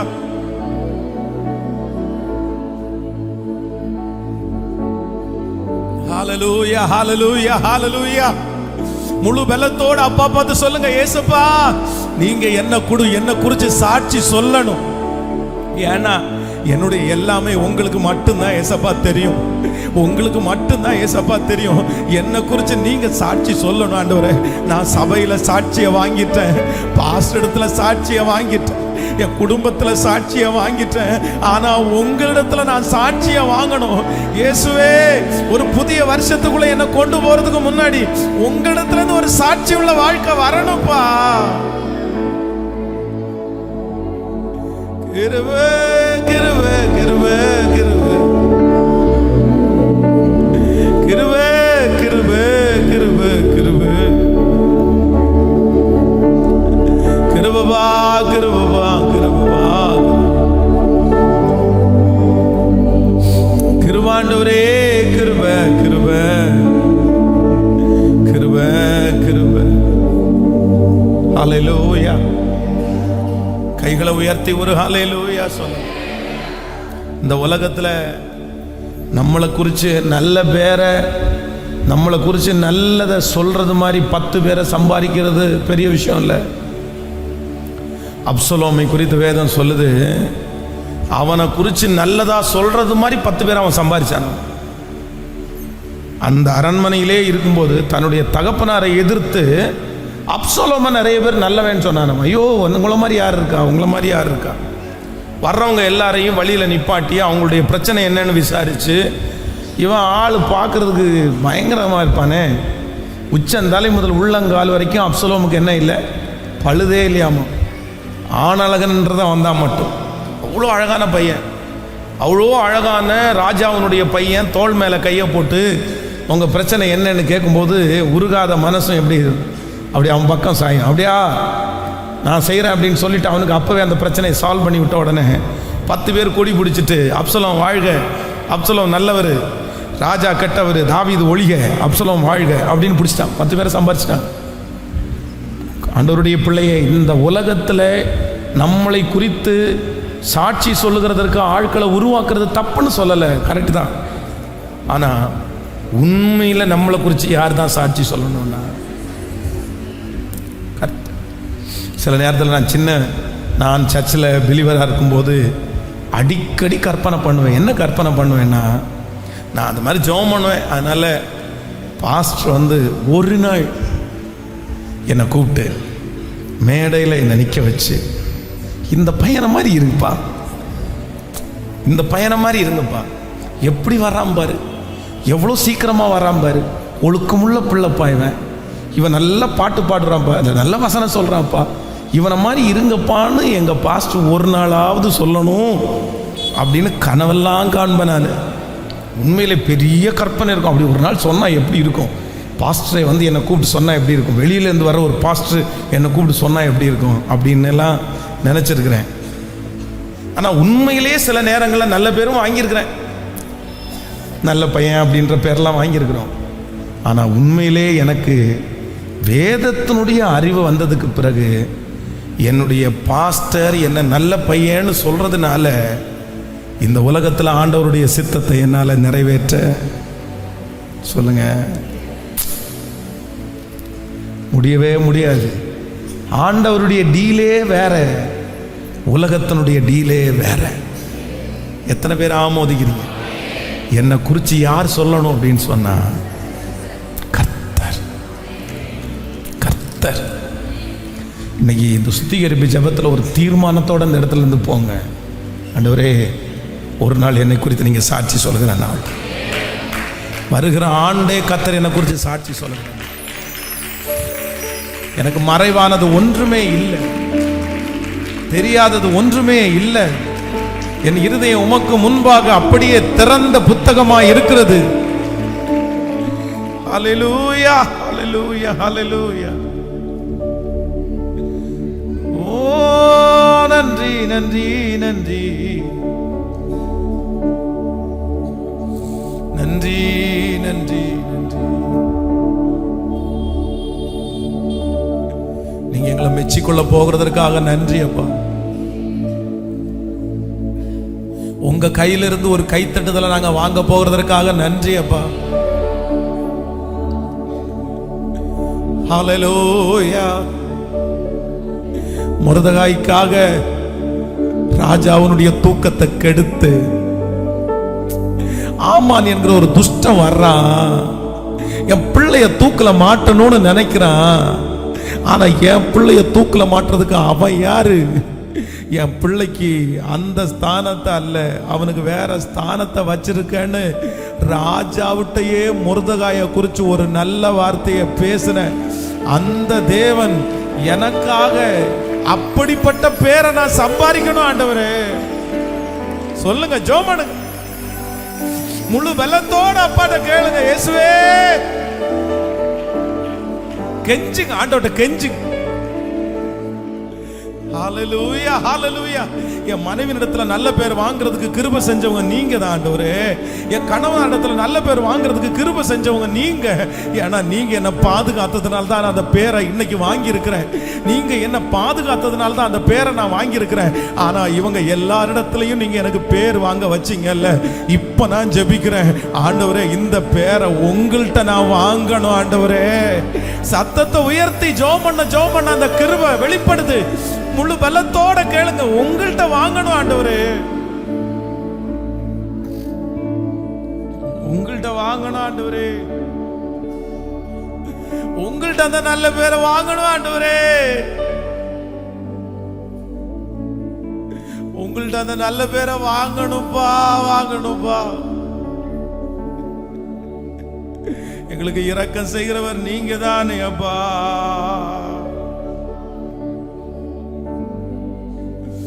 வாலிப தம்பிங்க ஜெபிக்க ஜெபிக்க கர்த்தருடைய கிருபை உங்க மேல இறங்கட்டும்.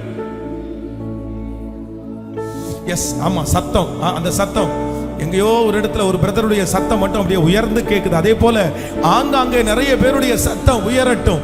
கர்த்தர் ஒரு நாள் உங்களை முன்னாடி நிக்க வச்சு இந்த சொப்பனத்தை கர்த்தர் உங்களுக்கு காமிக்கணும்.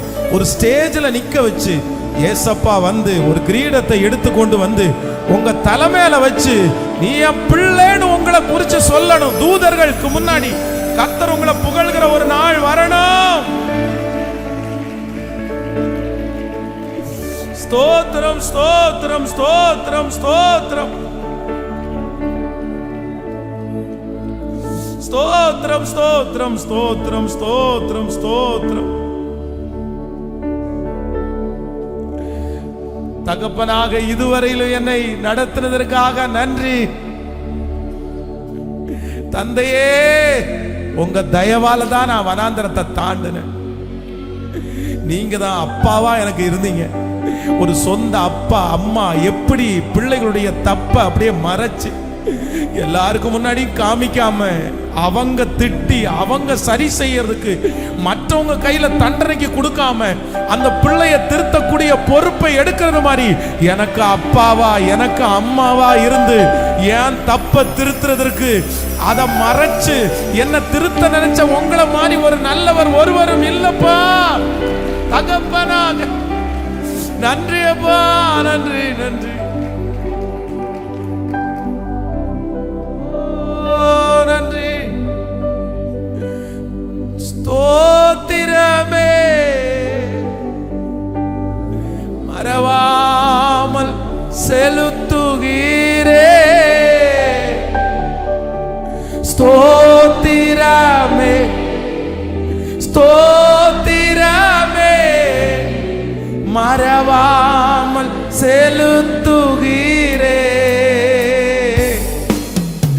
உயிர் பிழைத்தே உதவி பெற்றே உயிருள்ளவரை துதிப்பே. சத்தமா சொல். உயிர் பிழைத்தே உதவி பெற்றே வரை துதிப்பே. தனிமையிலே நண்பர்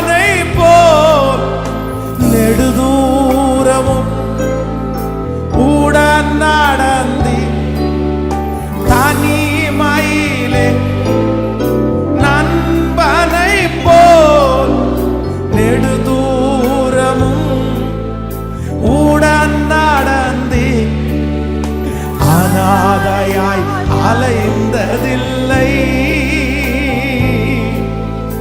அன்பரும் அருகிலே அனாதையாய் அலைந்ததில்லை. அன்பரின் அருகிலே இப்ப கைய மேல உயர்த்தி ஸ்தோத்திர முழு பலத்தோடு சத்தமா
உயிர் உள்ளவரை உம்மை துதிப்பேன் ஆண்டவரே.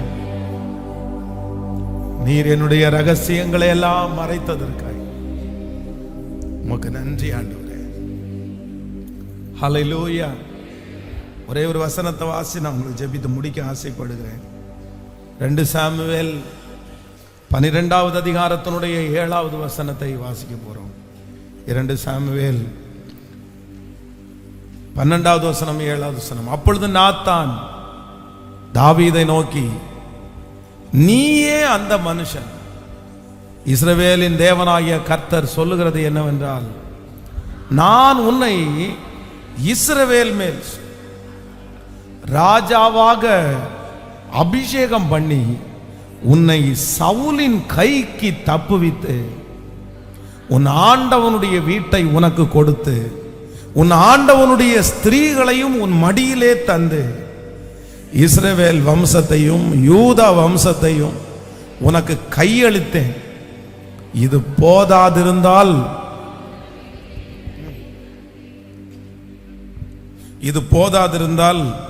இன்னும் உனக்கு வேண்டியதை தருவேன். கர்த்தருடைய பார்வைக்கு பொல்லாப்பான இந்த காரியத்தை செய்து அவருடைய வார்த்தையை நீ அசட்டை பண்ணினது என்ன?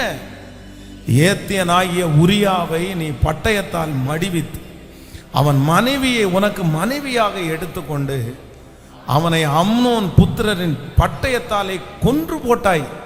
இப்போதும் நீ என்னை அசட்டை பண்ணி ஏத்தியனாகிய உரியாவின் மனைவியை உனக்கு மனைவியாக எடுத்துக்கொண்டபடியினால் பட்டயம் என்றென்றைக்கும் உன் வீட்டை விட்டு விலகாதிருக்கும். கர்த்தர் சொல்லுகிறது என்னவென்றால், இதோ நான் உன் வீட்டிலே பொல்லாப்பை உன்மேல் எழும்ப பண்ணி உன் கண்கள் பார்க்க உன் ஸ்திரீகளை எடுத்து உனக்கு அடுத்தவனுக்கு கொடுப்பேன். அவன் இந்த சூரியனுடைய வெளிச்சத்திலே உன் ஸ்திரீகளோடே சயனிப்பான். நீ ஒளிப்பீடத்தில் அதை செய்தாய். நானோ இந்த காரியத்தை இஸ்ரவேல் எல்லாருக்கும் முன்பாகவும் சூரியனுக்கு முன்பாகவும் செய்விப்பேன் என்று சொன்னார். ஆமென். ரொம்ப ஒரு தாவீத ஆண்டவர் இவ்வளவு கண்டிப்பா ஆண்டவர் தாவீதோட இருந்ததே இல்லை.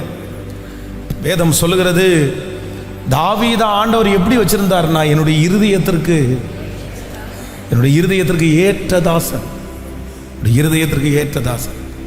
ஆனா இந்த உரிய அவனுடைய மனைவியினுடைய விஷயத்துல எல்லாத்தையும் அழகா செஞ்சு முடிச்சுட்டு ஒண்ணுமே தெரியாத மாதிரி அப்படியே நார்மலா எந்த தப்புமே நடக்காதபடி எல்லாத்தையும் முடிச்சுட்டு அழகா டிராவல் பண்ண ஆரம்பிச்சிட்டார் தாவீது. அது ஒரு பெரிய விஷயமாவே எடுக்கல. இவர் என்ன நினைச்சாருன்னா, ஆண்டவர் அதை பெருசா எடுக்கல போல அப்படின்னு நினைச்சாரா, இல்ல இது வெளியே வரவே இல்லைன்னு நினைச்சாரா? அப்படியே சுமூகமா அவருடைய வாழ்க்கையை வாழ்ந்துட்டு இருக்காரு. ஆனா திடீரென்று ஒரு நாள் நாத்தான் என்கிற தீர்க்கதரிசியை ஆண்டவர் அனுப்பி, ஒரு 1 இயர் ஆண்டவர் அனுப்பி என்ன சொல்றாருன்னா, இந்த வார்த்தையெல்லாம் சொல்லி நீ என்ன இப்படி பண்ணுனேன்னு கர்த்தர் சொல்றார். நம்பர் 3, மூன்றாவதாக, இந்த ரகசிய பாவத்துல ஒரு ஆண்டவருடைய பிள்ளை நினைக்க வேண்டியது என்ன அப்படின்னு சொன்னா, என்னைக்காவது ஒரு நாள் மறைக்கலாம், அதனுடைய விளைவு நமக்கு தெரியாம இருக்கலாம், அதனுடைய தாக்கம் நம்ம அறியாம இருக்கலாம். ஆனா என்னைக்காவது ஒரு நாள் இதே போல நம்மை விடாது என்கிறதை தேவனுடைய பிள்ளைகள் அறியணும். ஆமேன் சொல்லுங்கள். இன்றைக்கே ரட்சணியான நாள், இன்றைக்கே அனுக்கிரக காலம். ஆமேன் சொல்லுவோம். இப்போ நம்ம எல்லாருமே இந்த 5வது நாள் இந்த சுத்திகரிப்பு ஜெபத்தில் என்னை உங்கள் முன்னாடி வைக்கிறாண்டவரே ஒரு 5 நிமிடம். ஸோ ஆன்லைனில் இருக்கிற பிள்ளைகளும் உங்களுக்கு ஒருவேளை முழங்கால் படிட முடிஞ்சால் கூட முழங்கால் படிக்கிடுங்க. ஸோ எல்லாம் நிறைய பக்கத்தில் மழை பெஞ்சிட்டே தான் இருக்குது. ஆண்டவரில் பாதுகாப்பாராக. அதனால் முழங்கால் படியிட்டு உங்களுக்கும் ஆண்டவருக்கும் தெரிகிற அந்த காரியத்தை பலிபீடத்தில் வச்சு, யாருக்கும் தெரியாத உங்கள் ஒரு வாழ்க்கை இருக்குல்ல, இந்த புதிய ஆண்டுக்குள்ளே நுழைகிறதுக்கு முன்பாக, ஒரு புதிய வருஷத்துக்குள்ள காலடி எடுத்து வைக்கிறதுக்கு முன்னாடி நான் ஒரு காரியத்தை நான் விடணும். என்னுடைய மறைவான பாவங்களுக்கு என்னை விலக்கி மீட்டுக் கொள்ளுகிற ஒரு கர்த்தர் எல்லாத்தையும் பலிபீடத்தில் வச்சு, இல்லப்பா என்னுடைய வாழ்க்கை திறந்த புத்தகமாய் மாறுவதற்கு இப்ப நான் விடுறேன், அதை நான் தூக்கி போடுறேன், யாருக்கும் தெரியாத நான் தூக்கி போடுறேன். இல்ல இதுவரைக்கும் நீங்க என்னை காப்பாற்றினீங்க, இதுவரைக்கும் நீங்க என்னை தப்பு வச்சீங்க, இதுவரைக்கும் எனக்கு துணையாய் நின்றீங்க, இதுவரைக்கும் என்னை வெட்கப்படுத்தல, இதுவரைக்கும் என்னை கைவிடல, இதுவரைக்கும் எனக்கு கொடுத்த ஆசீர்வாதத்தை எடுக்கல, ஆண்டவரே இதுவரைக்கும் என்னை பாதுகாக்கிறீங்க, அப்பா உமக்கு நன்றி. ஆனா இனியும் நான் உங்களை சோதிக்க மாட்டேன், உங்களிடத்திலிருந்து அந்த சாட்சியை நான் பெற்றுக்கொள்ளுவேன்னு சொல்லி முழங்கால நின்னு அப்படியே ஜெபம் பண்ணி சத்தத்தை உயர்த்தி எப்படி ஆண்டவருக்குள்ள ஜெபிக்க சொல்றாரோ அப்படி நீங்க ஜெபம் பண்ணிட்டே இருங்க. ஹல்லேலூயா ஹல்லேலூயா ஹல்லேலூயா. ஜெபம் விசேஷமாய் வாலிப தம்பிங்க தங்கச்சிங்க எல்லாரும் பரவாயில்ல, நீங்க அதை குறிச்செல்லாம் கவலையப்படாதீங்க. ஒவ்வொருத்தருக்குமே அந்த மாதிரி சூழ்நிலை இருக்கும். யாரும் இங்க இருக்கிறவங்க ஒருத்தருக்கு ஒருத்தர் உயர்ந்தவர்கள் அல்ல. எல்லாரையும் கர்த்தர் தான் பாதுகாக்கிறார், எல்லாரையும் கர்த்தர் தான் மறைக்கிறார். அதனால இன்றைக்கு நீங்க ஒப்பு கொடுப்பீங்கன்னா, இன்னைக்கு நீங்க சுத்திகரிப்பீங்கன்னா, கர்த்தர் உங்களோட புது வருஷத்துல கூட கடந்து வருவார். ஆண்டவர் நன்மையை தருவார். ஆண்டவரே எனக்கு உங்களிடத்திலிருந்து சாட்சியை நான் வாங்கணும்னு சொல்லி ஸ்தோத்திரம் ஸ்தோத்திரம். இந்த சுத்திகரிப்பு ஜெபம் நடக்க நடக்க வியாதிகள் சுத்திகரிக்கப்படுகிறது, சரீரத்தில் இருக்கிற பலவீனங்கள் சுத்திகரிக்கப்படுகிறது, சிந்தை சுத்திகரிக்கப்படுகிறது. ஸ்தோத்திரம். ஆமென். யாரும் நம்ப மாட்டாங்க, ஆனா என்னை குறித்து ஏசப்பாவுக்கு தான் தெரியும். அவருடைய கண்ணை நான் மறைக்க முடியாது. அவருக்கு முன்னாடி எல்லாம் வெளியரங்கமா இருக்குது. ஸ்தோத்திரம் ஸ்தோத்திரம். அவர் ரொம்ப நல்லவர், அவர் பெரியவர், அவர் தகப்பனா இருக்கிறதுனால, தாயா இருக்கிறதுனால தான் நான் இன்னைக்கும் வெட்கம் அடையல. அப்பா அப்பா ஸ்தோத்திரம். இன்னைக்கு நான் பலிபீடத்துல வைக்கிற ஆண்டவரே, பலிபீடத்துல வைக்கிற ஆண்டவரே. எஸ், சத்தத்தை உயர்த்தி பலிபீடத்துல வைங்க. இன்னும் முழு பலத்தோட சத்தத்தை உயர்த்தி, இயேசுவே நான் பலிபீடத்துல வைக்கிறேன். எஸ், ஆன்லைன்ல இருக்கிற பிள்ளைங்க கூட நீங்க இருக்கிற இடத்துல கர்த்தர் கடந்து வருவார். அந்த வீட்டுல கர்த்தர் கடந்து வருவார், அந்த கார்ல கர்த்தர் கடந்து வருவார், அந்த வேலை செய்கிற இடத்துல ஆண்டவர் கடந்து வருவார். இப்போ இந்த சுத்திகரிப்பு ஜெபத்துல கர்த்தர் உங்களை சுத்தமாக்குறதுக்கு விரும்புறாரு. ஆமென். வருகிற வருடம் ஆண்டவர் உங்களுக்கு ஒரு புதிய வாசலை கர்த்தர் வைத்திருக்கிறது உண்மை. ஆண்டவர் சுத்திகரிக்கிறதுக்கு உங்கள் செவிகளை கர்த்தர் சாய்க்கிறார்னா ஆண்டவர் உங்க மேல பிரியமா இருக்கிறாரு. ஆண்டவர் உங்களுக்கு ரொம்ப பிடிக்குது. ஆண்டவர் ஏதோ ஒன்று உங்களுக்காக செய்ய போறாரு. ஸ்தோத்திரம். அப்பா இயேசுவே இயேசுவே. இப்பொழுது அந்த வேலன் பரலோகம் என்ன பார்த்து சொல்லணும், தூதர்கள் என்ன பார்த்து சொல்லணும். ஆமென் அப்பா, ஆமென் அப்பா. நான் சந்தோஷம். வாலிப தங்கச்சிங்க சொல்லுங்க, தம்பிங்க சொல்லுங்க, என் அம்மா இல்ல, எங்க அப்பா மட்டும் இல்ல, ஏசப்பா என்ன பார்த்து சொல்லணும், ஏசப்பா என்ன பார்த்து சொல்லணும்.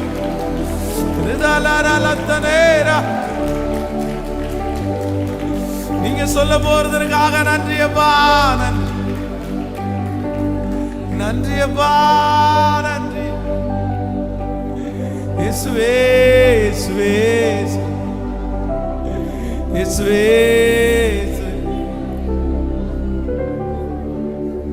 இயேசுவே இயேசுவே இயேசுவே இயேசுவே இயேசுவே. உம்முடைய கிருபை,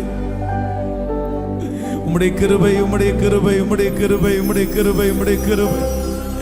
ஜெபிக்க ஜெபிக்க அந்த மகிமை அப்படியே ஒவ்வொருத்தரையும் தொட்டுட்டே இருக்கட்டும். ஹல்லேலூயா ஹல்லேலூயா. சொந்தம் என்று நீங்க தான் ஆண்டவரே, நீங்க தான்ப்பா, நீங்க தான்ப்பா, நீங்க தான்ப்பா, நீங்க தான்ப்பா.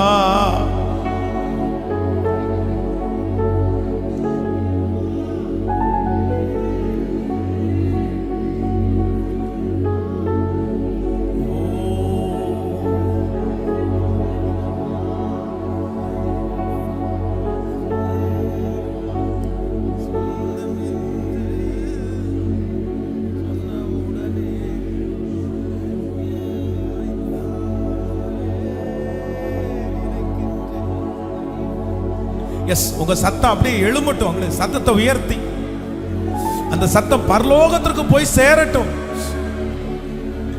Jesus Jesus. அந்த சத்தம் உயர்ந்து கொண்டே இருக்கட்டும்.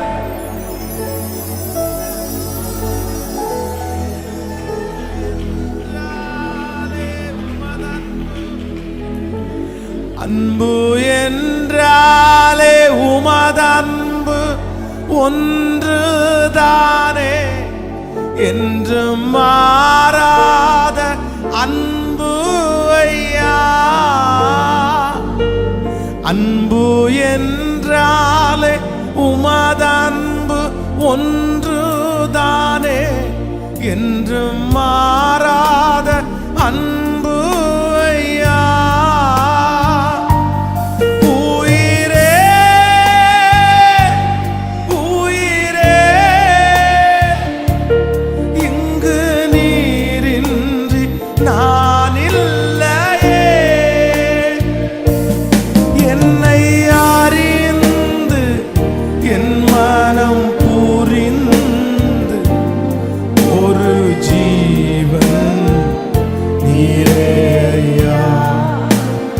ஏசப்பா உம்மை தேடி வந்தேனே,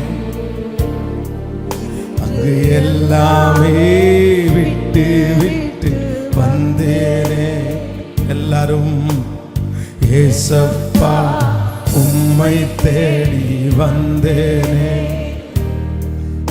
அங்கு எல்லாமே விட்டு விட்டு வந்தேன்.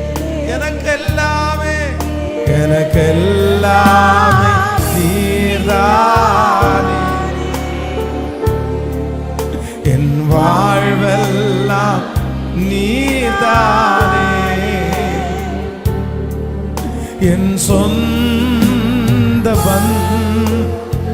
யாவும் நீரே ஏசப்பா, உம்மை தேடி வந்தேனே.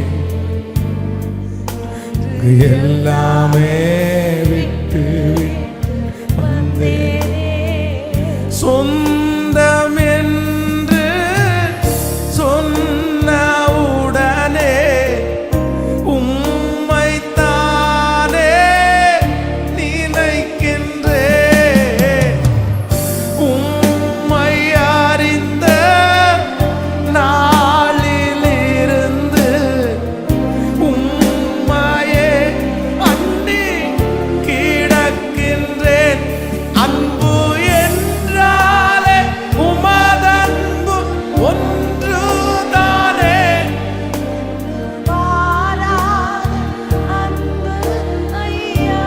சொல்லு, அன்பு என்றாலே அன்பு.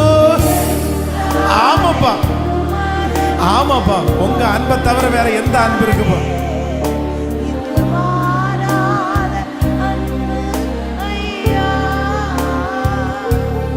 என்னை அறிந்து என் மனம் புரிந்து ஒரு ஜீவன் நீரே ஐயா.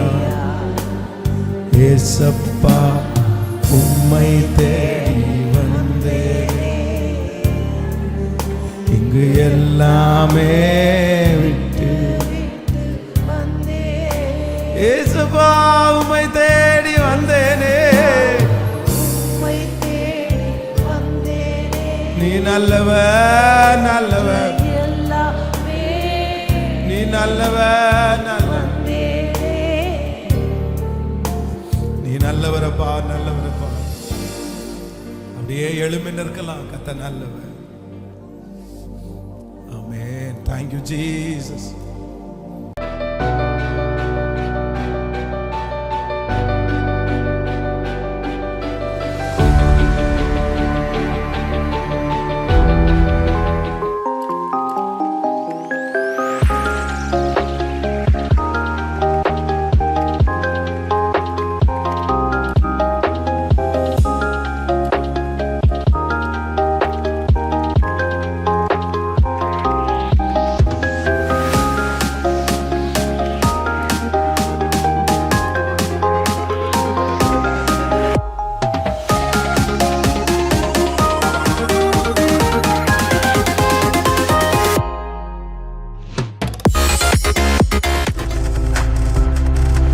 நீங்கள் பார்த்து கொண்டிருப்பது உங்கள் ஜாய் டிவி. உங்கள் துக்கம் சந்தோஷமாய் மாறும்.